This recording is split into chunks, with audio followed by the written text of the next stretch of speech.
Aluhu. Aluhu. El Shaddai Lahenu Alea Botenu. Abiava Mabias Kadwabiako. Atakwa dos Weshameka Kwados Manu Shemeka Lolam Maye. Washamnu Bene Israel El Shabbat La So El Shabbat Le Dorotam Bene Olam. Beni Bene Israel Oti Lo Olam. Kisha Shayami Masat El Shaddai Wa Shamayim. Where Ta'aretsu Bayom Mashbi Shabbat Wa Inafash. Baruch Shemeka, Baruch Yemineka, Baruch Torateka, Baruch Kudushateka. El Shaddai Malek, El Shaddai Malak, El Shaddai Imlok Lolam Wahed. Baruch Shem Kabol Makuto Lolam Wahed. Baruch Kabol Lohim Bin Komo Malek Elyon. Hallelujah Lolam Wahed. First of all, I'd like to give all honor and praise to the God of Abraham, the God of Isaac, the God of Jacob, the great, mighty, and revered God, the Most High God, who bestows loving kindness, possesses all things, who remembers the pious deeds of the patriarchs, the Most High, slow of anger, great in kindness, forgiving iniquity and transgressions, but who will by no means clear the guilty, visiting iniquities of fathers upon the children to the third and fourth generation. The Most High's work is perfect, for all his ways of justice, the God of faithfulness, and without iniquity, just and right is he. You may be seated. Giving due respect and honor to a head in Israel, my father, Chief Eleazar, to the chiefmen, princes, brothers and sisters. I say unto you, Shabbat Shalom. Shabbat Shalom Lekah.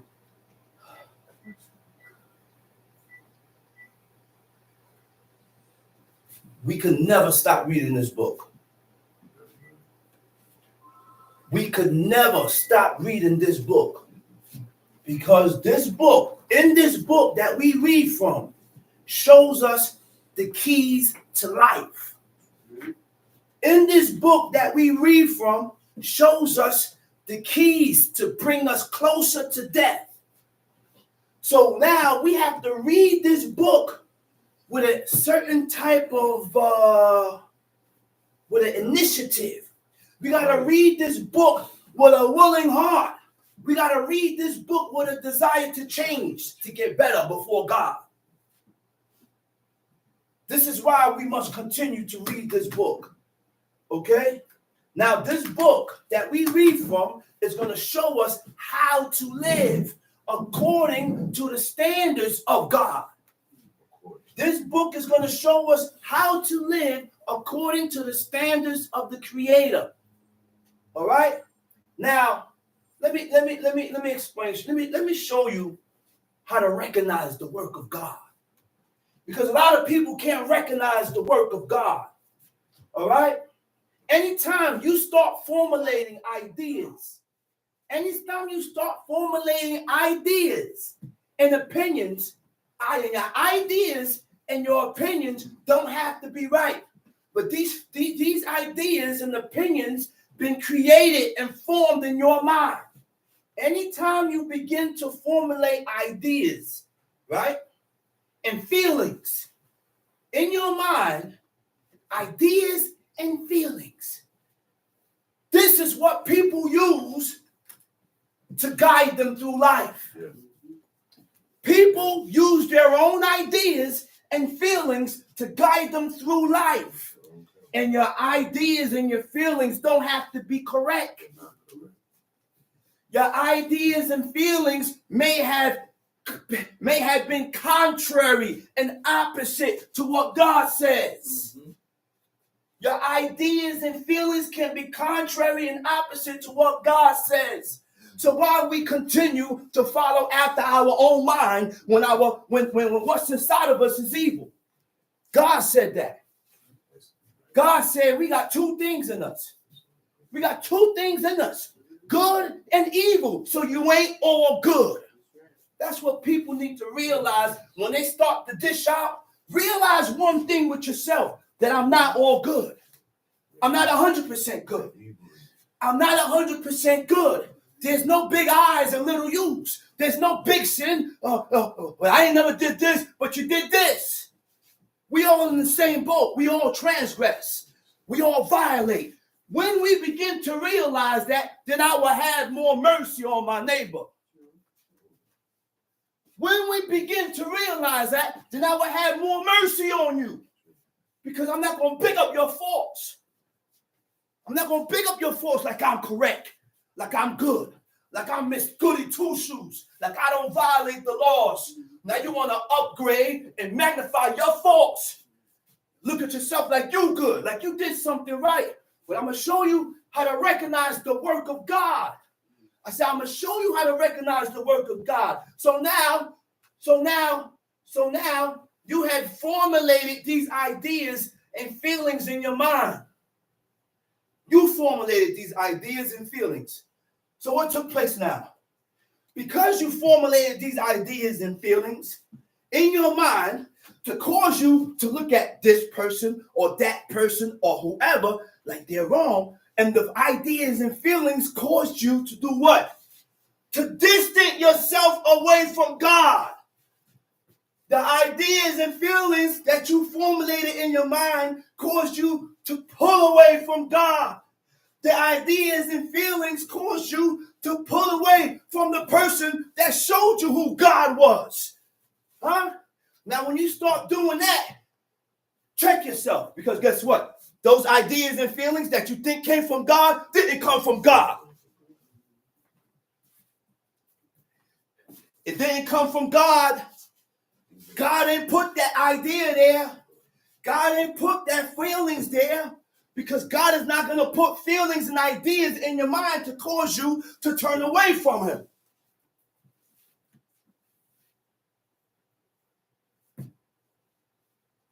So things happen in people's lives, and then they say, God put it there. God saved me. And the ideas that you have in your mind is pulling you away from doing the laws, commandments, and statutes. To where you used to do something, you ain't doing it now because you're not here. You better learn and recognize how God works. Learn and recognize how God works. A propitiation is what? Propitiation is what? To regain the favor of God. You can't regain the favor of God violating the laws, commandments, and statutes. Because when you learn these laws, when you learn these commandments, when you learn these statutes, it's not for me to say I know. I want to hear what comes after that. What do you do? Huh? I said, what do you do? And that's what it all boils down to. People look at other people that do more than them and call them wicked.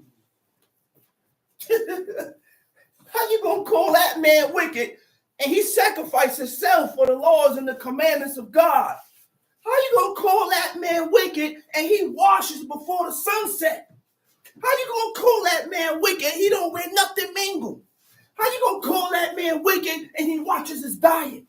How you going to call that man wicked and what's wrong with y'all, man? How? How? You know why? A person can call a man wicked that serve God because like minds, they don't have like minds. We don't think the same. We don't walk the same. We ain't the same. I'm not like you. We two different entities, two different people, two different species. My mind, I'm trying to compare it to God's mind. I want to think like God. So therefore, in order to think like God, you got to read the book. You got to read the book, man. Let's go to Exodus chapter 34. Exodus chapter 34. So now, a quick summary, a quick synopsis. Exodus chapter 32. That was the day that God met the children of Israel. Introduction. And before God came down on that mountain, he instructed Moses. And he told Moses, he said, sanctify the people for 3 days. Come not near your wives. All right? Come not near your wives. Because what do you mean by come not near? Not just standing near them. Don't go into them. Don't cohabitate. Because when you cohabitate with your wife and you ejaculate, the semen that comes from man is what causes you to be unclean. Whatever the semen touches must be washed. You and your wife must wash and be clean until even. But God said 3 days. That's not good enough. That's only good enough for mortal man. That's only good enough so I don't spread the uncleanness between two neighbors or amongst two people. But God said give him 3 days. So on the third day, the glory of God appeared on the mountain. The glory of God appeared on the mountain. And because of his glory, it caused the mountain to skip. Because of the glory of God, it causes the mountain to get incinerated. Scientists said they found sulfur on that whole mountain range. He said it seems like that mountain range been burning for a very long time. The people got scared. Darkness. Moses drew near into the thick darkness where God was. Then God started talking to the people. God did that. God did that and displayed this. He displayed on Israel. Why? To prove to them, to instill fear in them. Or for that, they were supposed to be afraid. Or for that, right there alone, they were supposed to be afraid. There has never been nothing like that ever happened in the earth. That ever happened in the earth. And he did that to instill fear in them, to restrain them from sinning against God. Understand something.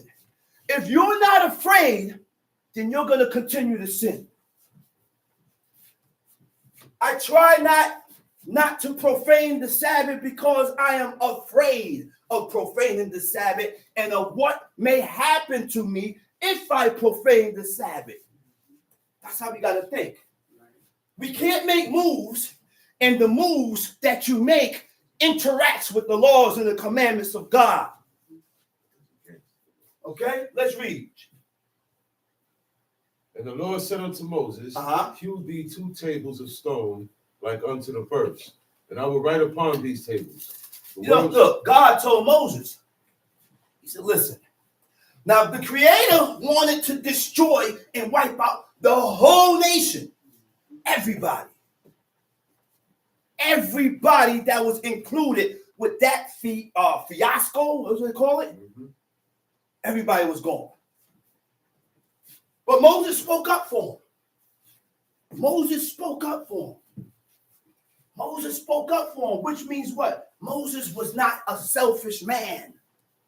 You can't serve God being selfish. Okay? So he spoke up for the people. Moses came, stood up in the way, stood up in the breach. God told him to move out the way. Right? But Moses spoke up for him. He said, okay. Thought about his name. When Moses went down, when he saw what was going on at the grounds of Mount Sinai, he broke the tablets. So look what God told him. He said, listen, go on and you hew out. What? Hew thee 2 tablets of stone. Like unto the first. Like unto the first. To hew means to cut. The word for cut for hew is fasal. Means to cut. He said, cut out 2 tables of stone. How are you going to do that? What is he using? I can't cut out tablets out of stone. How? Go ahead and read. And you know those same tablets is in the ark. For proof. Go ahead and read. Like unto the first. And I will write upon these tables the words that were in the first tables which thou breakest. The same words that I was on the first tables, he said, I'm going to write them again on here, which thou breakest. That you don't win and broke it. You broke it. Go ahead, read. And be ready in the morning. And come up in the morning unto Mount Sinai, and present thyself there to me in the top of the mount. And no man shall come up with thee. Nobody else could come up with you. He said, when you come up alone. Nobody else is fit to come up in that mountain with you. Which means these men were on different levels. We're on different levels, man. Us right in here, we on different levels. God knows the level that we are on. According to how he deals with you, then you will know what level you on with God. Then you will know what level you on with God. Because guess what? A person that's on a different level than you, he will guide your feet. I said, God will guide that person's feet from sinning to where this other guy, he won't guide him. He leave him to himself, and you got to figure it out on your own. Why? Because one do more than some. One is cleaner than one. Go ahead, read. And no man shall come up with thee. Neither let any man be seen throughout all the mount. Neither let the flocks nor herds feed before that mount. And he hewed 2 tables of stone like unto the first. And Moses rose up early in the morning and went up unto the mount Sinai, as the Lord had commanded him, and took in his hand the 2 tables of stone. That's right. And the Lord descended in the cloud. And the Lord descended. To descend means what? To come down. The glory of God came down in a thick cloud. The cloud was so thick that you can't see through it. Huh? You know what you call that? Cloud mass of theophanic. Theophanic. You know what that means? The visible manifestation of the divine presence of God. And this is why he's called I am that I am. I will be that I will be. Because being that he is God, his glory, he's able to come down in the thick cloud. He's able to come down and incinerate the whole mountain range. He's able to come down and sit on the mercy seat that's so small. He's able to put Moses in the cleft of the rock and make him see his back parts. That's why he's called God. Go ahead, read. And the Lord descended in the cloud and stood with him there and proclaimed the name of the Lord. And the Lord passed by before him and proclaimed, the Lord God, merciful and gracious. Merciful and what? Gracious. And gracious. Merciful and gracious. What is merciful? Merciful means what? Compassion and or forgiveness shown towards someone whom it is within your power to punish or harm. That's God. So people want to compare God and say, is God really God or is he man? No, you want God to have these traits, these characteristics. Because why? Because we sin so much that we need God to be merciful and compassionate, pity. We need God to be that way, because if he wasn't that way, we'd be dead. We'd be all dead men, right? He said compassion, sympathetic pity, and concern for the sufferings or misfortune of others. So if that's God, then why are we different? Why are we different? God, he said, sympathetic pity and concern for the sufferings or misfortune of others. Be careful when you wish certain things or when you voice certain things to happen to people. Guess what? It's not going to happen. God going to twist it. And he going to put whatever you wish to happen on that person, God flips it and turn it on you. That's how God works. And this is why it takes, we have to read the book, because by reading the book, you will know that. Nobody in the book wished evil on no one. God knows how he needs to deal with specific people. God knows if what that person did or what she did warrant what you're talking about. You may want this and this and this to happen, but God said, hey, what he did or what she did, it don't warrant that. You know what? And he hit you. Be careful. You don't know the ways of God, man. I said, you don't know the ways of God. God is just. And he's the only just one. We crooked and we evil and we move according to our own minds. We move according to our own minds. We look at certain situations and say it's evil, but God ain't said it's evil. We look at certain things and say it's good, but God said it's not good. Long suffering. The word for long suffering is arek. Long suffering, when a person is long suffering, God is long suffering. It means to be patient. Means that you're patient while being annoyed or insulted. And I'm still being patient. After you're annoying me and insulting me, I'm still being patient. You know what that means? Self-control. That's God. And I know humans, and I know people like that get insulted and annoyed, and they hold their composure. But Lord have mercy when he busts. When the person busts, you're not going to be able to hold him back because he's been holding in too much. Characteristics of long suffering is self-restraint. When you're able to restrain and hold yourself back, you're not quick to retaliate. Tom Sheep. How I feel. And abundant in goodness and truth. Keeping mercy for thousands. Forgiving iniquity and transgression and sin. And that will by no means clear the guilty. Wait a minute. Read that over, man. Read that over. Keeping mercy for thousands. Forgiving iniquity. And transgression. And sin. And that will by no means clear the guilty. But we walk around here like we right. We walk around here like we right. Thank God. Right? That's what they say, right? Yeah. You want to put it on God. No, don't put it on God. Don't put it on God. God ain't make you turn away from. You turned away on God on your own. And whatever you formulated in your mind is what caused you to turn away from God.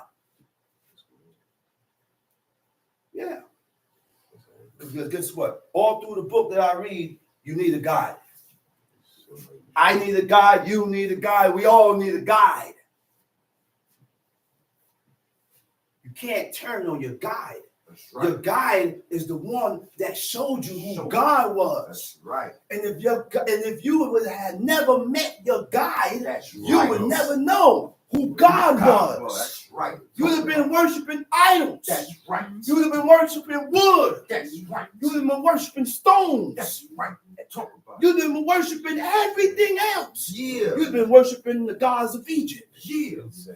Insects. Yeah. Talking about recreation and the spirit that lives. And get out of here with that. That's a fact, bro. Get out of here with that. So now you look at your guy, the one that showed you who God is, and you say he's evil. I wasn't evil when I showed you who God was. That's right. I wasn't wicked when I showed you who God was. And guess what? God don't like that.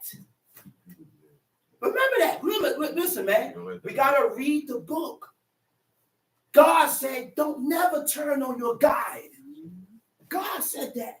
So when we do certain things in life and you end up turning away from the person that showed you who God is, God don't like that. Right. Let's read. Where we at? Middle of 7. Middle of 7. Go ahead. Visiting the iniquities of the fathers. Visiting the iniquities. You know what visit means? The word for visit is paquad. Paquad means to visit. Paquad means to remember. Paquad means to command. So he will remember your sins and visit it upon your children. You must don't love your kids. He will command your sins and visit it upon your sons and your daughters. You must don't love your kids. I said, you must don't love your kids. No, they don't. Okay? That's why we got to be really take heed to ourselves and be careful of the things that we do and be careful of the things that we say out of our mouth. Because the things that we voice out of our mouth can cause and bring total destruction to ourselves. Because according to how you think, it's going to bring about a certain type of reaction. It's going to bring about a certain type of action according to how you think. How you think is what caused you to move that way.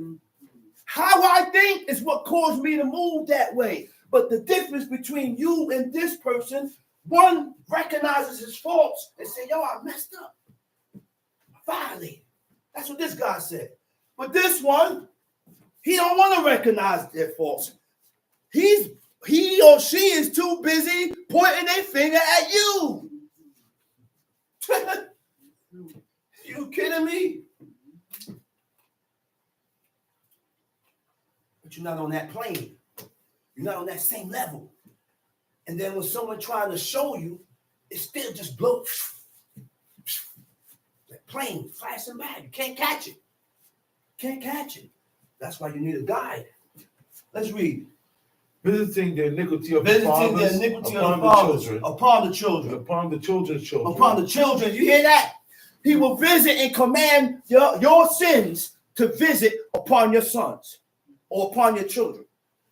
And then if your children don't rectify the situation, if your children don't regain and get back in good graces with God, then guess what? Your same sins is going to jump from your son to your grandson. And then from your grandson to your great-grand. And then from your great-great-great-grand that you comes up with two heads. No, that's how it works. You know why I said the great-great-great-grand is born with two heads? Because the sins has increased. As it gradually, after every generation, it keep increasing from the son, from the son's son, from the son's son's son. That's the great grand. Now, the third generation now, he's having children. All his children got Down syndrome. He got two twins, and they both stuck together. Why? All because of the parents. The first parent that had that first son, that person ain't rectified. It goes down the line. We don't want to recognize that. Let's read. And Moses made haste and bowed his head toward the earth and worshiped. You see what Moses did? Moses ran, hurried up, made haste, bowed his head and worshiped. And worship who? Worship God. Huh? Do we know what worship is? Do we know how to worship God? Huh? Worship is what? Is an extreme form of love for God. That's why you don't worship nothing else but God. That's why you study that word and find out what are the things that you do in or during worship. So you don't give that extreme form of love to no one else, to no deity and no idol, but to God. It says it's an extreme form of love for God. It's a type of unquestioning devotion. Oh my gosh. So when you're worshiping God, this is an extreme love for God, which is called an unquestioning devotion. You know what unquestioning is? No, we don't know what unquestioning is. When you read the book, you don't question it. When you read the book and you see something that you don't like, you don't question it. When you read the book and you see something that goes against and it don't sizzle in your spirit because you don't like it, you don't question it. Huh? Yeah. And that's why I said it's bad. It's bad when we voice certain things out of the book and people get angry at you. They think they're angry at you, but you're not angry at me. You're not angry at him. You're not angry at that person. You're really angry with God. You're really angry with God. I'm just a regular human being trying to correct my ways because I got a lot of ways I need to correct. And guess what? You need to realize that with yourself. Why I don't hear people saying that, man? Why people have a problem saying that? Why? Why people have a problem saying that? I'm hot right now. Sweat. Why people have a problem saying that? Why people have a problem? Because when you recognize your faults and you recognize that you need work on self, you know what I noticed when you do things like that? You don't come down so vehemently and hard on others. Those are ways you're much lighter because you recognize your own faults. You have recognized that you have done evil and wickedness also, and you want God to lighten up on you. You want God to lighten up on you. So if you want God to lighten up on you, then you got to lighten up on people. You got to lighten up on, the person is wrong. Correct them. But you ain't got to weigh down on them. Sometimes the person is not wrong. Sometimes he ain't wrong. He's only wrong, or she's only wrong in your eyes. But he ain't wrong in God's eyes. That's another problem. You hear me? I said, that's another problem. We look at certain things and we say it's wrong. But God never said it's wrong. We look at certain things and say it's good, but God didn't say it's good. We are channeling everything according to our own mind. In my mind, your mind, our mind, we sick. We got sick minds. That's why we was born here today. We're sick people. We're sick people. We are all sick, man, woman, and children. But we can cure this sickness. I said there's a cure for this sickness that we all have. You know what's crazy? I said people are not telling themselves this. Only a handful of this guy may tell himself he's sick. He's able to heal now. He's able to heal. He's able to heal because he recognizes sickness. Well, this person over here have a problem recognizing they're sick and they need help. They're busy pointing the finger. That person ain't gonna change. There's no changing in that person. There's no changing in that person. No matter how evil Bubba is, Bubba recognizes he's sick. No matter how and what Bubba did, he recognized that he need help. Believe me. And what is the help? The help is confiding and taking heed to the laws, commandments, and statutes of God. Change your mind. Change the way you think. Change everything about you to be compared, to correlate with what God says. And this is what we need to do. This is the work that man and woman and children need to do on their self. But people look at this and say it's a cult. Yeah. I said people look at this and say it's a cult. Well, I'm an Israelite. I'm a Hebrew. They live in a cult. No, you live in a cult. Right. You live in a cult. This ain't no cult. These are laws, commandments, and statutes that was formulated from the mind of God. These laws, commandments, and statutes was formulated by a just God. These laws, commandments, and statutes was formulated by a righteous God. Huh?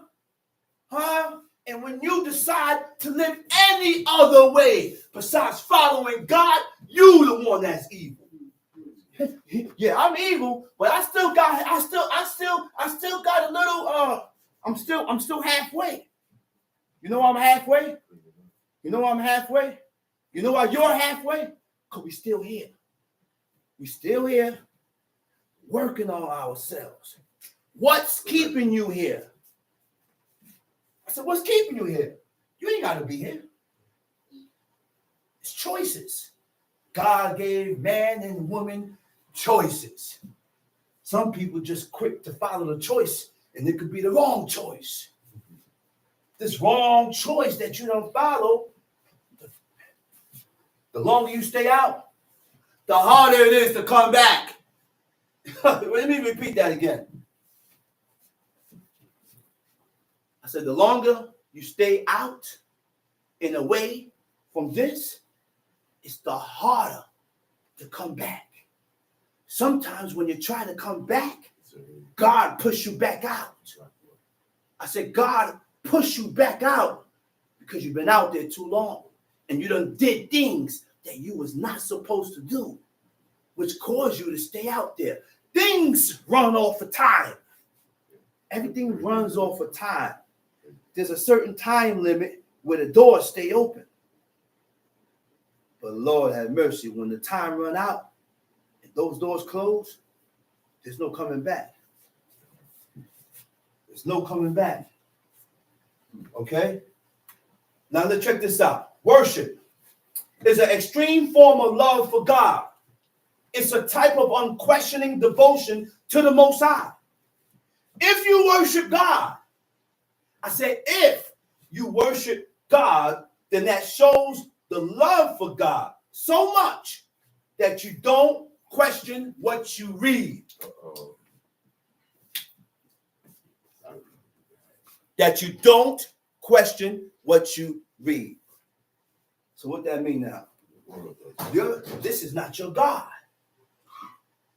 No, this is the Most High, the God of Abraham, Isaac, and Jacob, the Eternal One, the God that split the Red Sea. This is not your God. Everything else is your God except for this. You don't question. Wait a minute, man. People got a lot of questions when it comes to reading this book. But when we are dealing with everything else, they don't question it. You could tell them fairy tales. You could tell them about this God here, Elijah Wan. He's the God that controls the spirit of man. This is okay. I'm just giving you an example. Elijah Wan and Elijah Weta. Elijah Weta is the spirit that controls the spirit of females. And then you have a God that controls the sun. And then you have a God that controls the love. And you have people that believe it. Oh, God of love, so and so, please. Then you have death. Oh, God of this. They have a God for everything. Not Israel.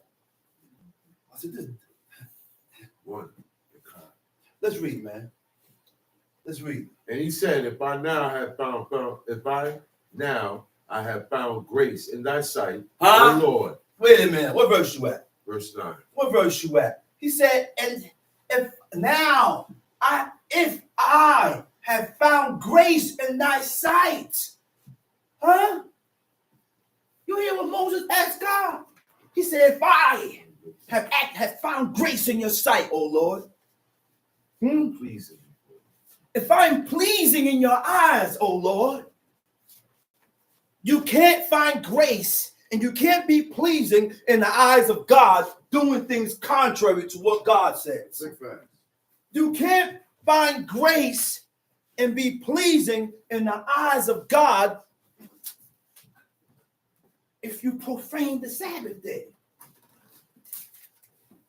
If you're doing things that's contrary from what God said, you're not pleasing in his eyes. You're not. Go ahead, read. Look what Moses asked him. Go ahead, read. And he said, if now I have found grace in thy sight, O Lord, let my Lord, I pray thee, go among us. He says, you know, he asked him, why God wasn't going before him? Because they pissed God off. God is still angry. He's tight. Why is he tight? Because next thing, Moses is in the mountain receiving the laws and the commandments from God. When he looked, the people made a molten calf. The people made a golden calf and they was worshiping it. A God of gold. That's what made God angry. And because God is angry, guess what? When you're angry with someone, you don't want to be around that person. When you're angry with a person, you don't want to be around them. You put a separation because I'm angry with you right now. Hoping that in time, the anger will subside and come down so that we can get back to the way we used to. So we can get back to that relationship between you and God. So we can get back in that relationship between man and man or woman and man. All right? Go ahead, read. Let my Lord, I pray thee, go among us, For it is a stiff-necked people, and pardon our iniquity. Hold up. He said, oh Lord, he said, I know you're angry. He said, but do this. This is what he asked. He said, do it for me. He said, I know you mad with these people. And I realize and I recognize that this is a stiff-necked people. He said, but, oh Lord, he said, if I have found grace in your eyes, do it for me, man. Come among us. I need you here. You know what that is? Moses is begging. And Moses is begging, yo, I need you here. You know what God, you know what Moses is telling God? I can't function without you. Huh? I can't move without you. I can't eat without you. That's the song. I can't breathe, babe.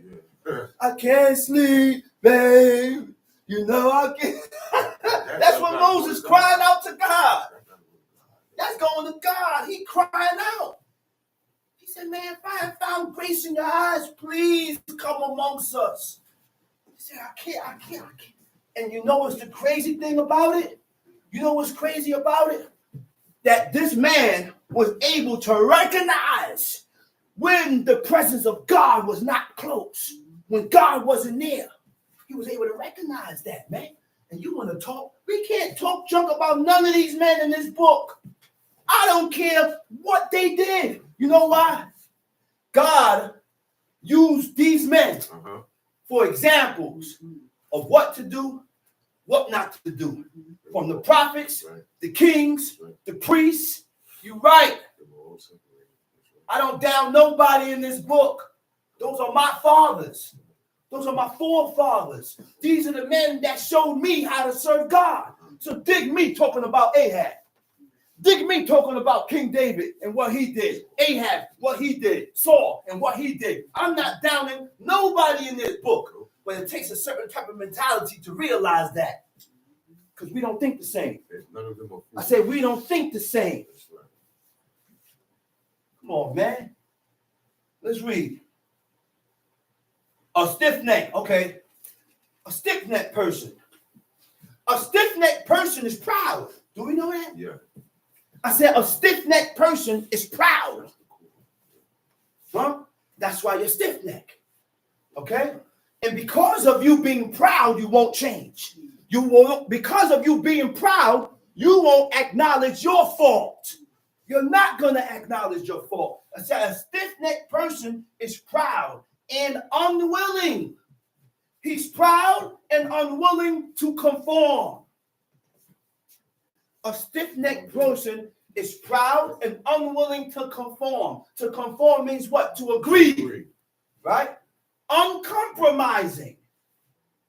I said uncompromising. It's either your way or the highway. Guess what? Those are ways that we need to get rid of. Because there have been times that you wanted to be compromised with. Uncompromised means what? You're determined not to change your own opinion. Right? Not agreeable. Okay? It don't have to be right. This is why we don't go by what? Intuition. Because all intuition is a feeling. All intuition is a feeling. And God don't deal with feelings and intuitions. Okay? Okay? God made a statement. You want me to tell you what the statement God said? I'm going to show you. I'm going to read. I ain't going to tell you off the side of my head. I ain't going to tell you off the side of my head. I'm going to show you the statement that God said. Okay? What is the statement that God said? Leviticus 5. He said, if a soul sin, if a soul sin and hear the voice of swearing and is a witness, you heard it, whether he had seen of it or known of it.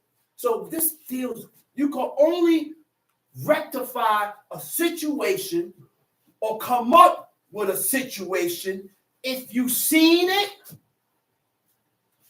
or you known of it or you heard it.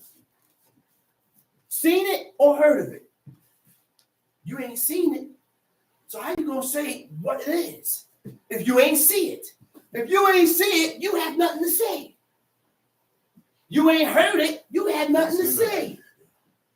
Let's read. And pardon our iniquity and our sin. And take us for thine inheritance. He said, pardon our iniquities and what? And our sins. And our sins. And take us for thine inheritance. And take us for thine inheritance. Go ahead, read. And he said, behold, I make a covenant before all thy people. I will do marvels, such as have not been done. What verse you at? 10. Go ahead. And he said, behold, I make a covenant before all thy people. I will do marvels, such as have not been done in all the earth. Okay. Nor in any nation. Nor the people among which thou art shall see the work of the Lord. For it is a terrible thing that I will do with thee. What verse you at? 11. Go ahead. Observe thou that which I command thee this day. He said, observe thou that which I command thee this day. Behold, I drive out before thee the Amorites. He said, I drive out before thee. The who? The Amorites. Canaanites. The Canaanites. The Hittites. The Perizzites. The Perizzites. The Hivites. And the Jebusites. The Jebusites. These are Hamitic nations from Africa. Yeah. Jerusalem, Israel is not in Africa. People have been saying this for years and years and years and years and years. But after the flood, there was 3 men that replenished, that populated the whole world. The 3 men was Shem, Ham, and Japheth. Japheth migrated into Europe. Ham migrated into Africa. And Shem, who we are Shemitic, they migrated into Asia. Into Asia. And they populated the earth. There was no white man here. Esau did not come out white.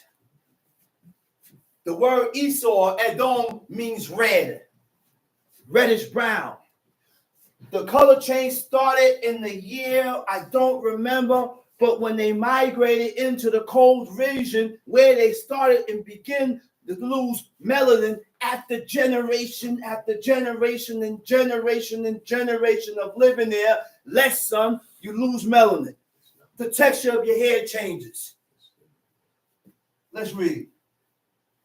Take heed to thyself. Take heed to make thyself. A covenant with the inhabitants of the land. Take heed to yourself. We don't take heed to ourselves. We take heed and watch others. That's what we do. We take heed and watch others instead of watching ourselves and getting better with the Creator. Go ahead, read. Take heed to yourself. Lest thou make a covenant with the inhabitants of the land. Lest thou make a covenant with the inhabitants of the land. Whither thou goest. With the inhabitants of the land, whither thou goest. God told us specifically to stay away from these nations. Stay away from these nations, man.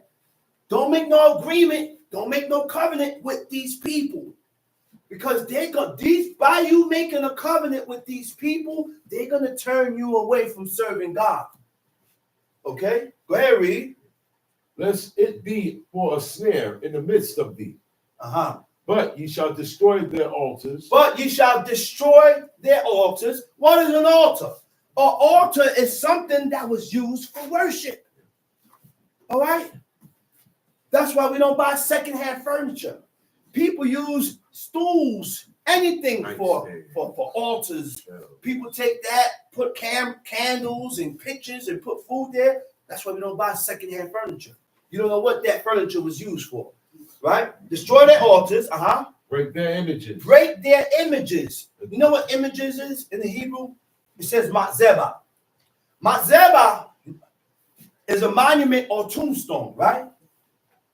The definition, another definition for Matzeba is something designed to preserve the memory of a person. Something designed to preserve the memory of people or a person. This is why we didn't have pictures. This is why we didn't have pictures. When I looked up the word Matzeba, I seen monument. Then I looked, I said tombstone. The next thing when I'm reading, I said, wow. I said, look at this here. New findings. I said, something designed to preserve the memory of a person. We didn't have pictures, and that's why we didn't have pictures. Huh? That's why. Let's read it. And cut down their groves. Cut down their groves. For thou shalt worship no other God. But thou shalt worship no other God. For the Lord, whose name is jealous, is a jealous God. Intolerant of what? Of unfaithfulness. That's the definition of jealous. He's intolerant of unfaithfulness. How can we become, or how are we unfaithful before God? How? How do we show our unfaithfulness to God? By sinning, by going against his laws. That's it. By going against his laws. Go ahead, read.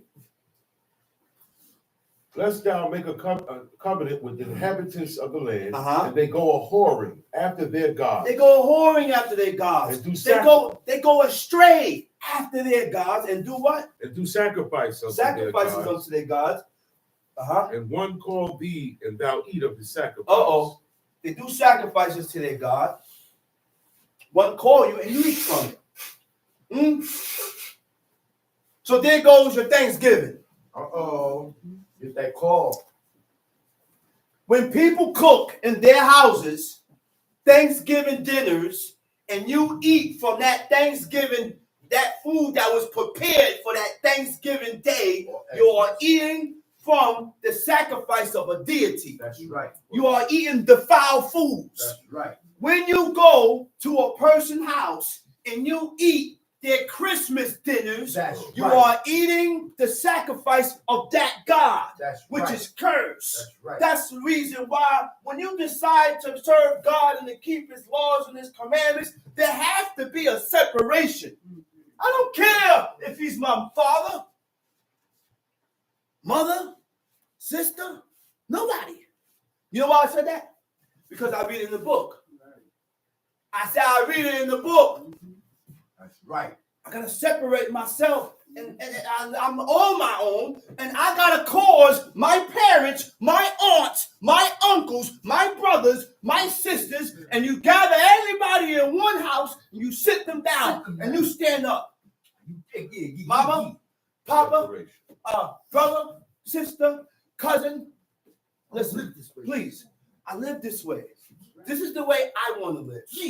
Please accept me for who I am. Yeah. You accept me being a homo? Yeah. I feel like doing a pull-up right now. I said you will accept me if I like men. That's right. Okay. I said you will accept me if I like women. That's right. You'll accept me if I'm everything else. So why you can't accept me? Why you can't accept me if I want to do this? Why you can't accept me if I want to live according to the laws, commandments, and statutes of God? Yeah, drama. Why? What's wrong with you, man? Why? Why you accept me for everything else? But you won't accept me for this. Don't you see a problem with that? Man. I've seen that for years. The uncles will run your life. I am 60 years old, and you still trying to tell me how I should live. Wicked, man. No. You are afraid. Like the brother said, the door is open. This door is the acceptance of God. You are afraid to walk through that door. You don't want to walk through that door. You're hesitating to walk through that door. And then it's going to come a time when the door closes. Now you can't walk through. And God is going to leave you in that same state that you're in, and you're going to regress in life. You're going to regress. When you are regressing in life, I'm not talking about making money. No. I'm not talking about that. I'm not talking about having a good job, because a lot of people look at success. You get a good job? Oh, God is with me. God is with me. He gave me a job. No. I'm doing good. Thank God I did this, and I'm doing. No, you fool. Yeah. Right. People fools. People base everything off the dollar. Everything they base off the dollar. That's why they call it the almighty dollar. Everything is based off the dollar. God is almighty. Have you ever realized that why things haven't been running the way you want it to run is because God wants you to acknowledge and come back to him? You ain't recognize that? God is not, listen, God is not, wow, my father taught me this, man. I said, my father taught me this. Look at here. You're a woman. You're a woman. Or you're a man. And God brought this woman or this man to the chair to show him who God is. Do you really think God is going to formulate and create a synopsis, a problem to get you away? To pull you away? He don't bring you to pull you back. Think, man, no. God don't show you and pull you here to pull you back. That's right. He wants you to That's right. I play boxing. That's right. I'm telling you, man. That's right. When are we going to realize this? And we want to put everything on God when God got nothing to do with it. Wake up.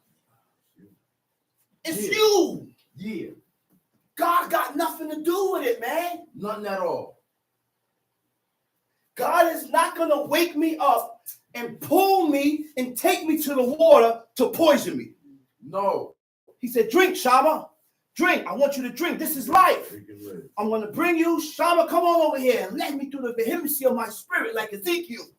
He took me to the water and said, drink. By you drinking this water, you're going to learn my ways. You're going to learn my laws. You're going to learn my statutes and commandments. Right. Months later, years later, 20 years later, 30 years later, now the water's poisoned. After all these years, the water is poisoned. That's a, you know what that is? That's a, you know what I call that? That's a vision. You know, those are proverbs that I just came up with. That's a damn proverb. It's a proverb. After drinking from this water for 15 years that brought you life and showed you who God was, now in the last year of the 15th year is poison. It's a metaphor. No. You think God works like that? No. God don't work. We not realizing it, man. He don't do nothing for nothing. He don't bring you for nothing. And no. God is looking for a reason. Let's read, man. And thou take up their daughters unto thy sons, and their daughters to go a whoring No. after their gods. I can't take my son and allow my son to marry into a woman that don't want to serve God. I can't allow my son to make the same mistakes I make. I can't allow I gotta give my son a chance to be better than me. Huh? The things that I wasn't doing at his age, I gotta make sure that he's doing. Huh? I gotta make sure that he's doing at 11 that I wasn't doing at 11. That's how you do it. That's how you count it. That's the counter. I gotta make sure my daughter is doing things that what? She ain't here, so let's read. It's the same thing. And their daughters go a whoring after their gods. And make thy sons go a whoring after their gods. Everybody gone. You see the effect? I said, you see the effect of marrying and messing with men and women that don't want to serve God? Mm-hmm. Turn your heart away. They're going to turn your heart away. They're going to turn your heart away from serving God. You're not going to be doing this no more.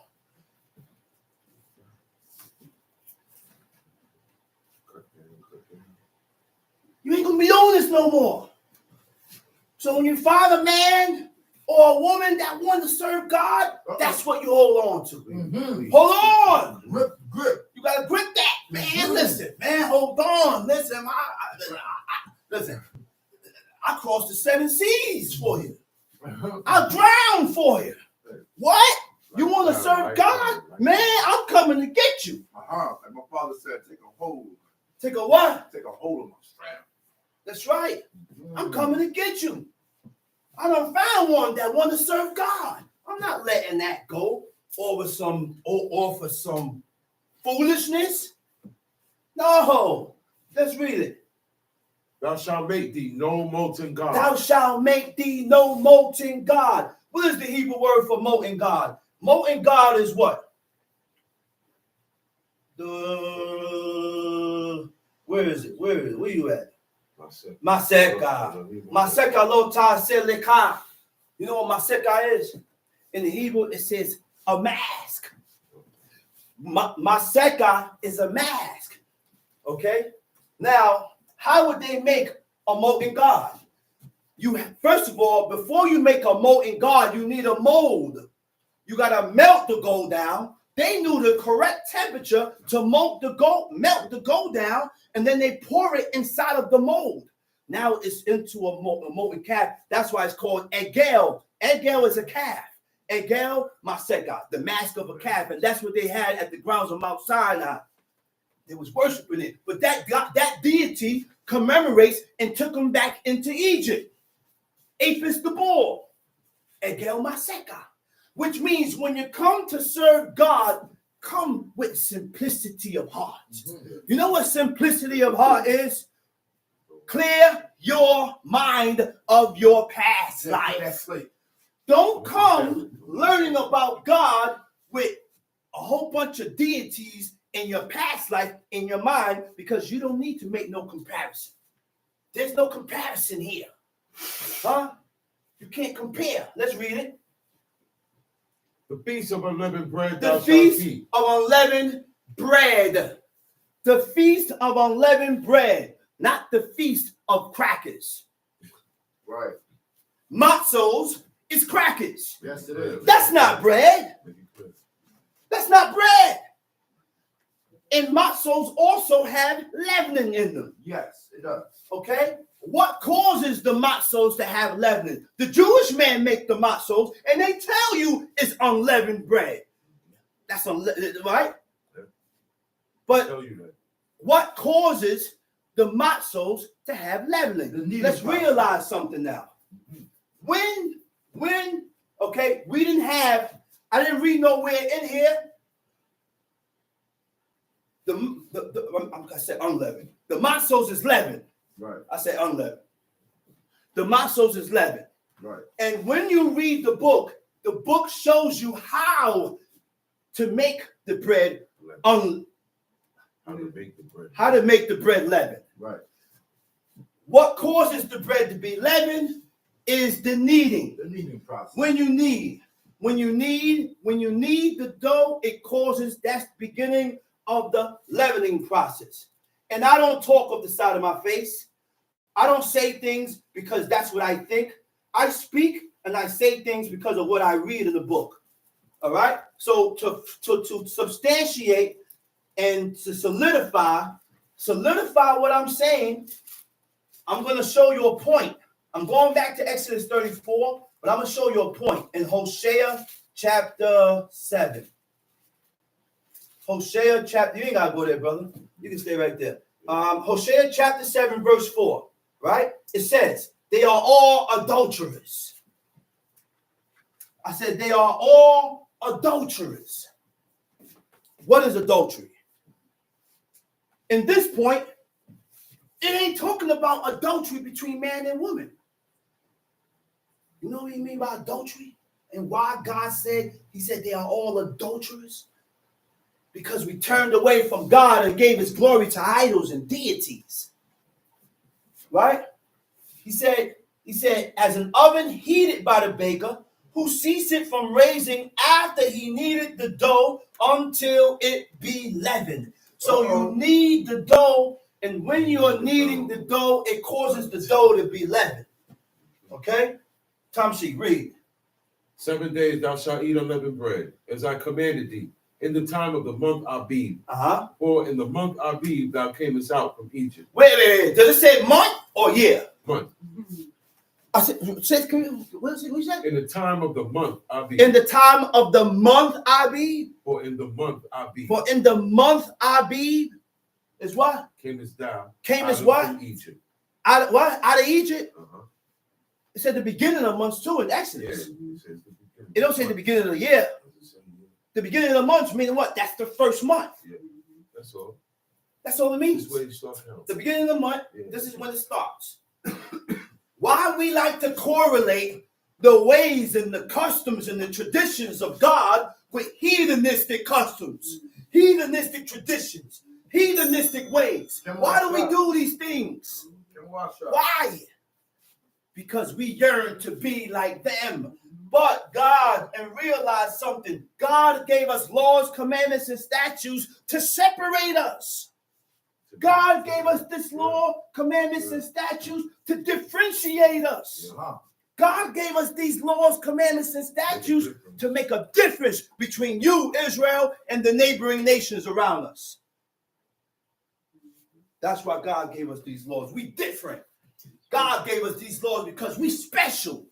God gave us these laws because we are his peculiar treasure. And guess what? Start looking at yourself as special. I said, start looking at yourself as special. Don't make me tell you special. You tell yourself you're special. I am special. And you tell yourself why you're special. Huh? I said, you tell yourself why you're special. I know I'm special. Oh, yeah. I'm special because I know who God is. I'm better than the world. I'm special because I know who God is. I do the things that please God. That's right. Which is following after these laws, commandments, and statutes. That's man. right. Leave me alone. That's what makes you special. That's why you're special. You're not like them. Yeah. You're different. Different mind frame. Tom Sheep. All that openeth the matrix is mine. All that openeth the matrix. You know what that means? All that come out of the womb. Mm-hmm. And every firstling among thy cattle, whether ox or sheep, that is male. Okay. The first sheep, the first cattle,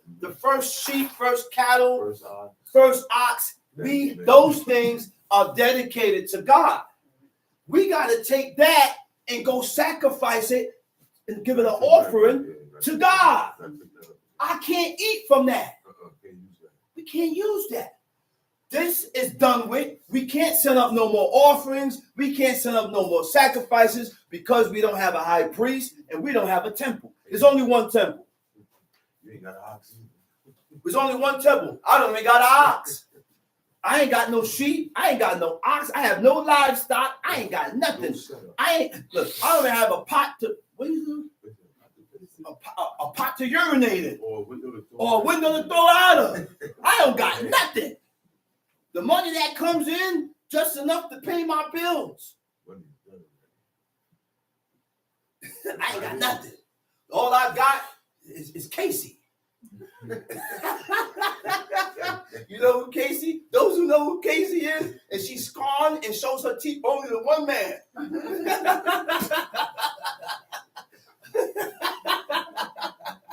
Yo, read. But the firstling of an ass thou shalt redeem with the land. The firstling of an ass you redeem with the land. Read. If thou redeem him not, then thou shalt break his neck. Uh-huh. All the firstborn of thy sons thou shalt redeem. None shall appear before me empty. That's right.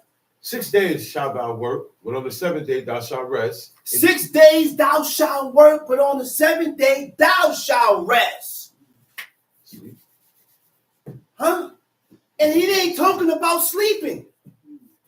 Because we was commanded to have a convocation. We were commanded to have a holy gathering. I can't sit home and tune in when I was able to congregate.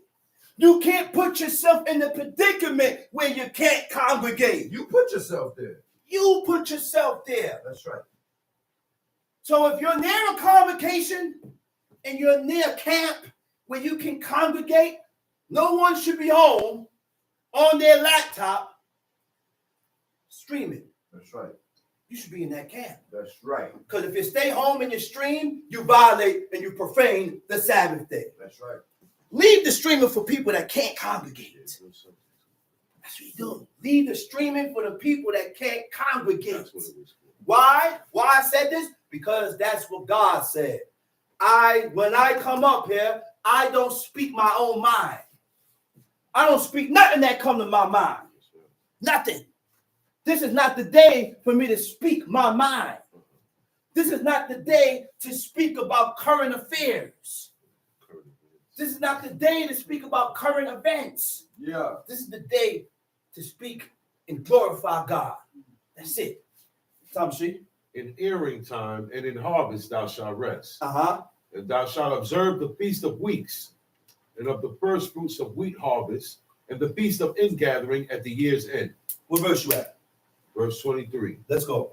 Thrice in the year shall all your men children appear before the Lord God, the God of Israel. Uh-huh. For I will cast out the nations before thee and enlarge thy borders. Neither shall any man desire thy land when thou shalt go up. You see what God did? He said 3 times in the year you gotta come up here. Huh? You gotta pull up. Huh?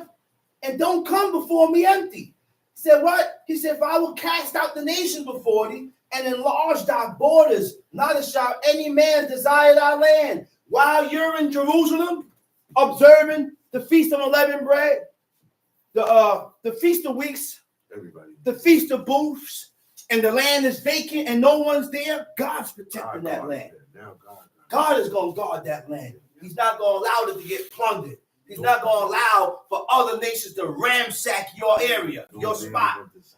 They ain't going to desire that. God did that. Go ahead, read. When thou shalt go up to appear before the Lord thy God thrice in the year. 3 times in a year. Thou shalt not offer the blood of my sacrifice. So do we know we didn't celebrate these things, these days, in wherever we chose? We had to appear before God. Okay? Now, we done put ourselves in a predicament. One sister said, she said, I need that. She said, I don't know why are we in the predicament that we are in today. I said, I can tell you why. And I can explain to you why.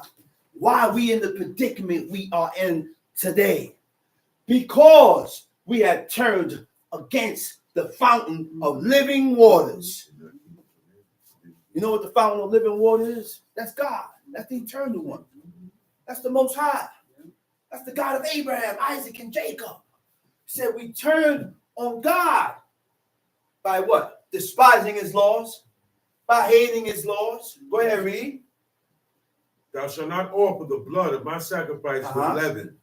With leaven. Neither shall the sacrifice of the feast of the Passover be left until the morning. The first fruits of thy land thou shalt bring unto the house of the Lord thy God. Thou shalt not seethe the kid in his mother's milk. So thou shalt not seethe the kid in his mother's milk. To seethe means to boil. Don't boil a young goat. Is a young goat? In the milk of his mother. God said, don't do that. He said, don't do it. Go ahead, read. And the Lord said unto Moses, write down these words, for after the tenor of these words have I made a covenant with thee and with Israel. And he was there with the Lord 40 days and 40 nights. He did neither eat bread nor drink water. And he wrote upon the tables the words of the covenant, the 10 commandments. And it came to pass, when Moses came down from the Mount Sinai with the 2 tables of testimony in Moses' hand, when he came down from the mount, that Moses wist not that the skin of his face Moses is up in the mountain receiving the commandments of God. While Moses is in the mountain receiving the 10 commandments of God, he's coming down to give the laws to the people.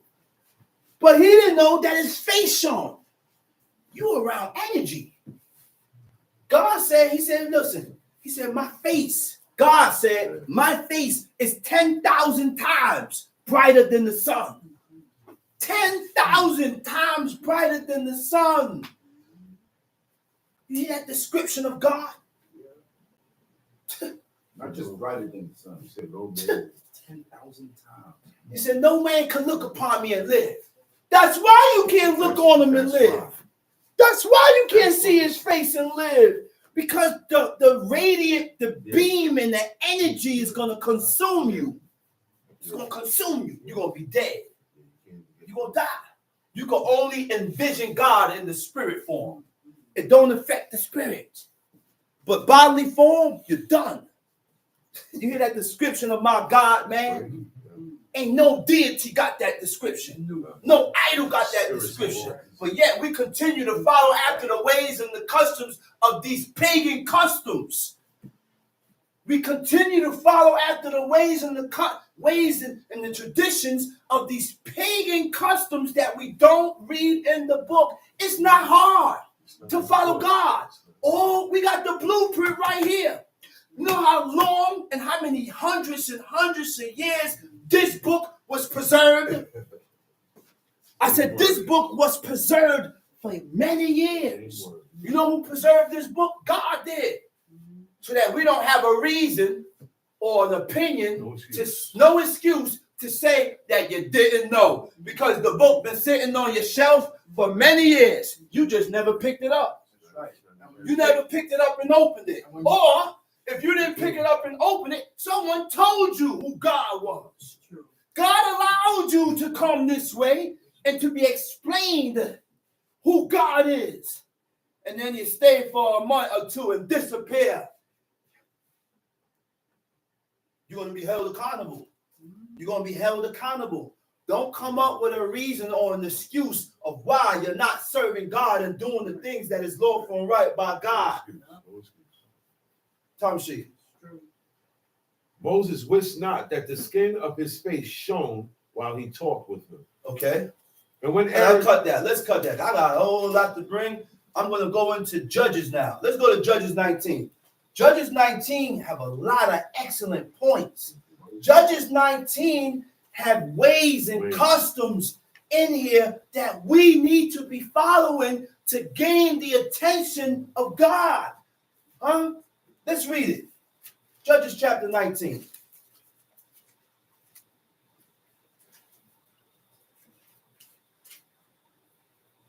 Got it? Go ahead. And it came to pass in those days when there was no king in Israel. And it came to pass in those days, right? At this point in time, there is no king in Israel. All right? At this point in time, these are the times where every man is doing according to their own, right in his own eyes. All right? Nobody's telling nobody nothing. Everybody moving dolo by themselves. Go ahead, read. There was a certain Levite sojourning. A certain Levite sojourning on the side of Mount on the Ephraim. side of Mount Ephraim. He took to him a concubine out of Bethlehem. He took to him a concubine. Now, the word for concubine in the Hebrew, it says Isha, right? Yeah. Isha don't mean concubine.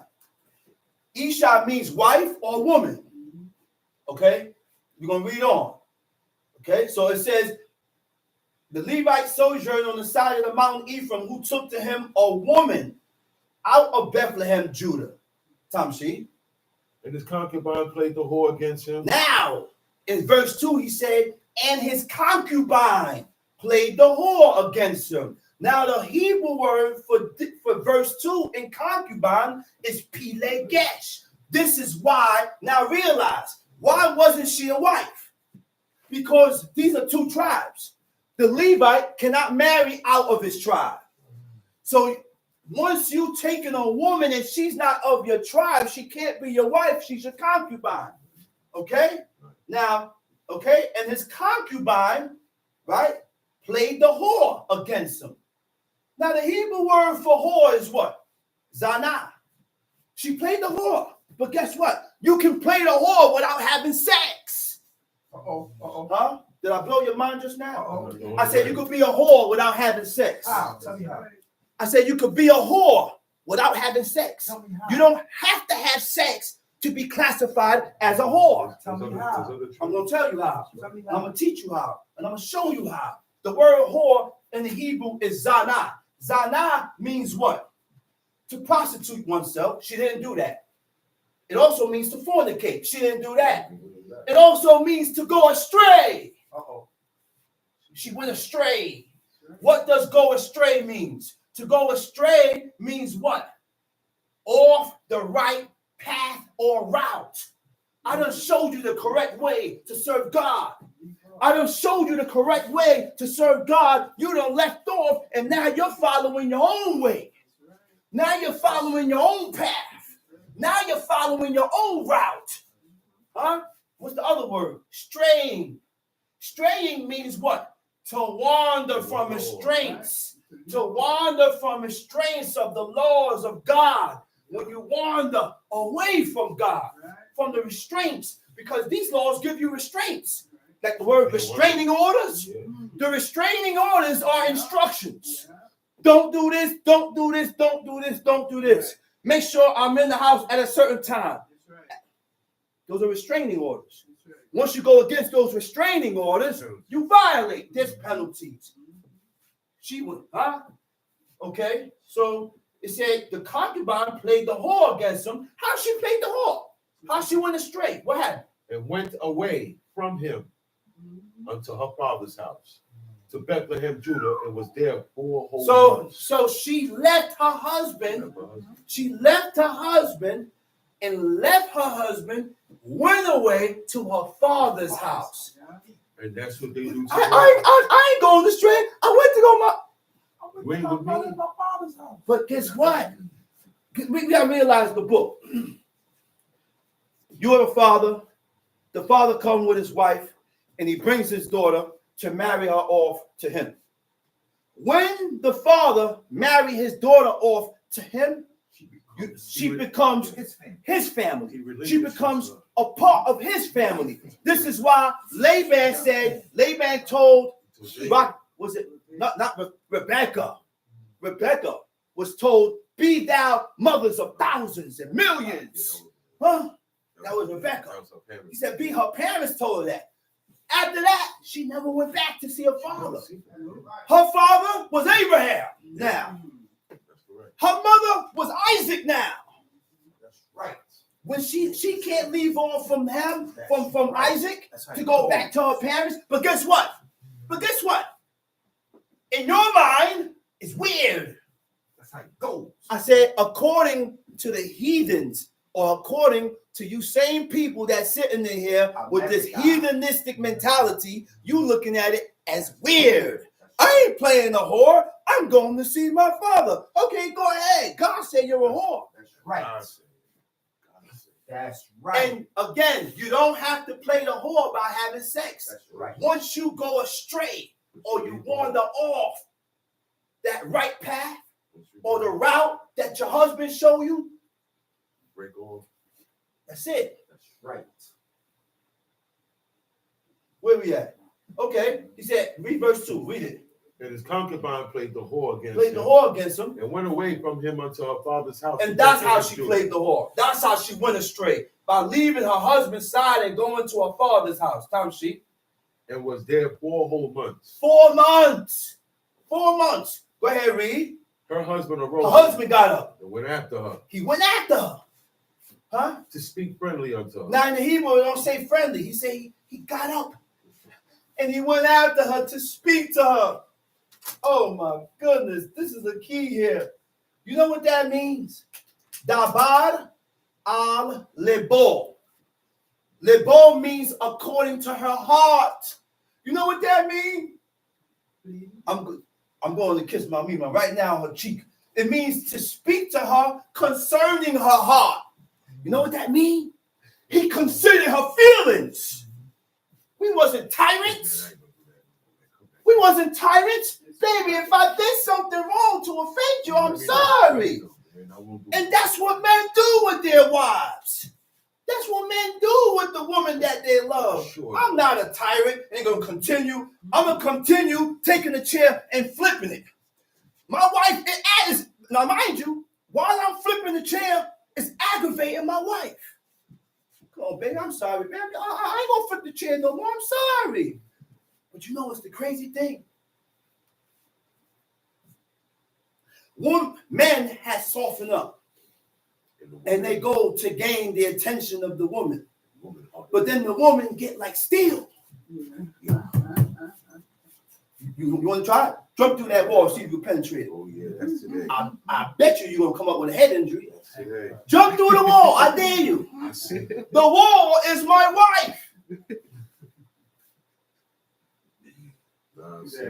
I said the wall is my wife.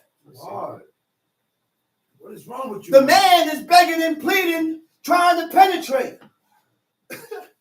I'm using all types of objects, chisels, hammers, put water on it to soften it. Hopefully the cardboard, what you call that? The sheetrock. I'm hoping that the sheetrock soften up. The sheetrock won't soften up. Look, I even take acid and throw it on it, man. It won't. The acid won't eat from it. My God, too hard.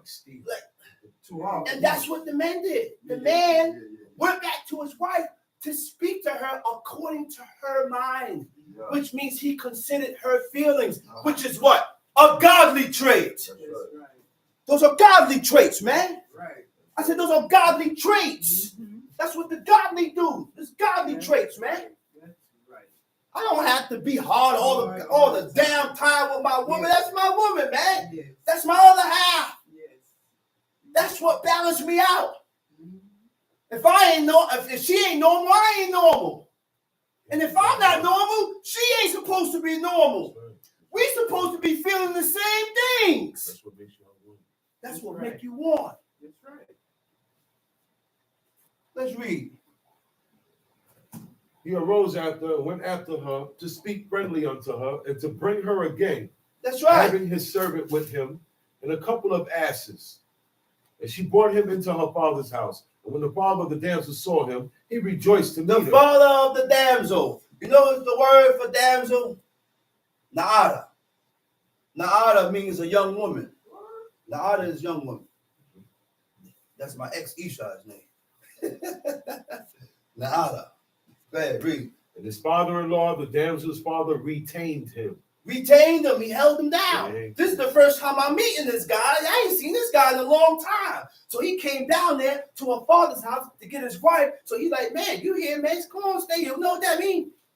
The father wasn't going at it with his wife's father. The husband is not going at it with his wife's father. The husband is not going at it with his wife's mother.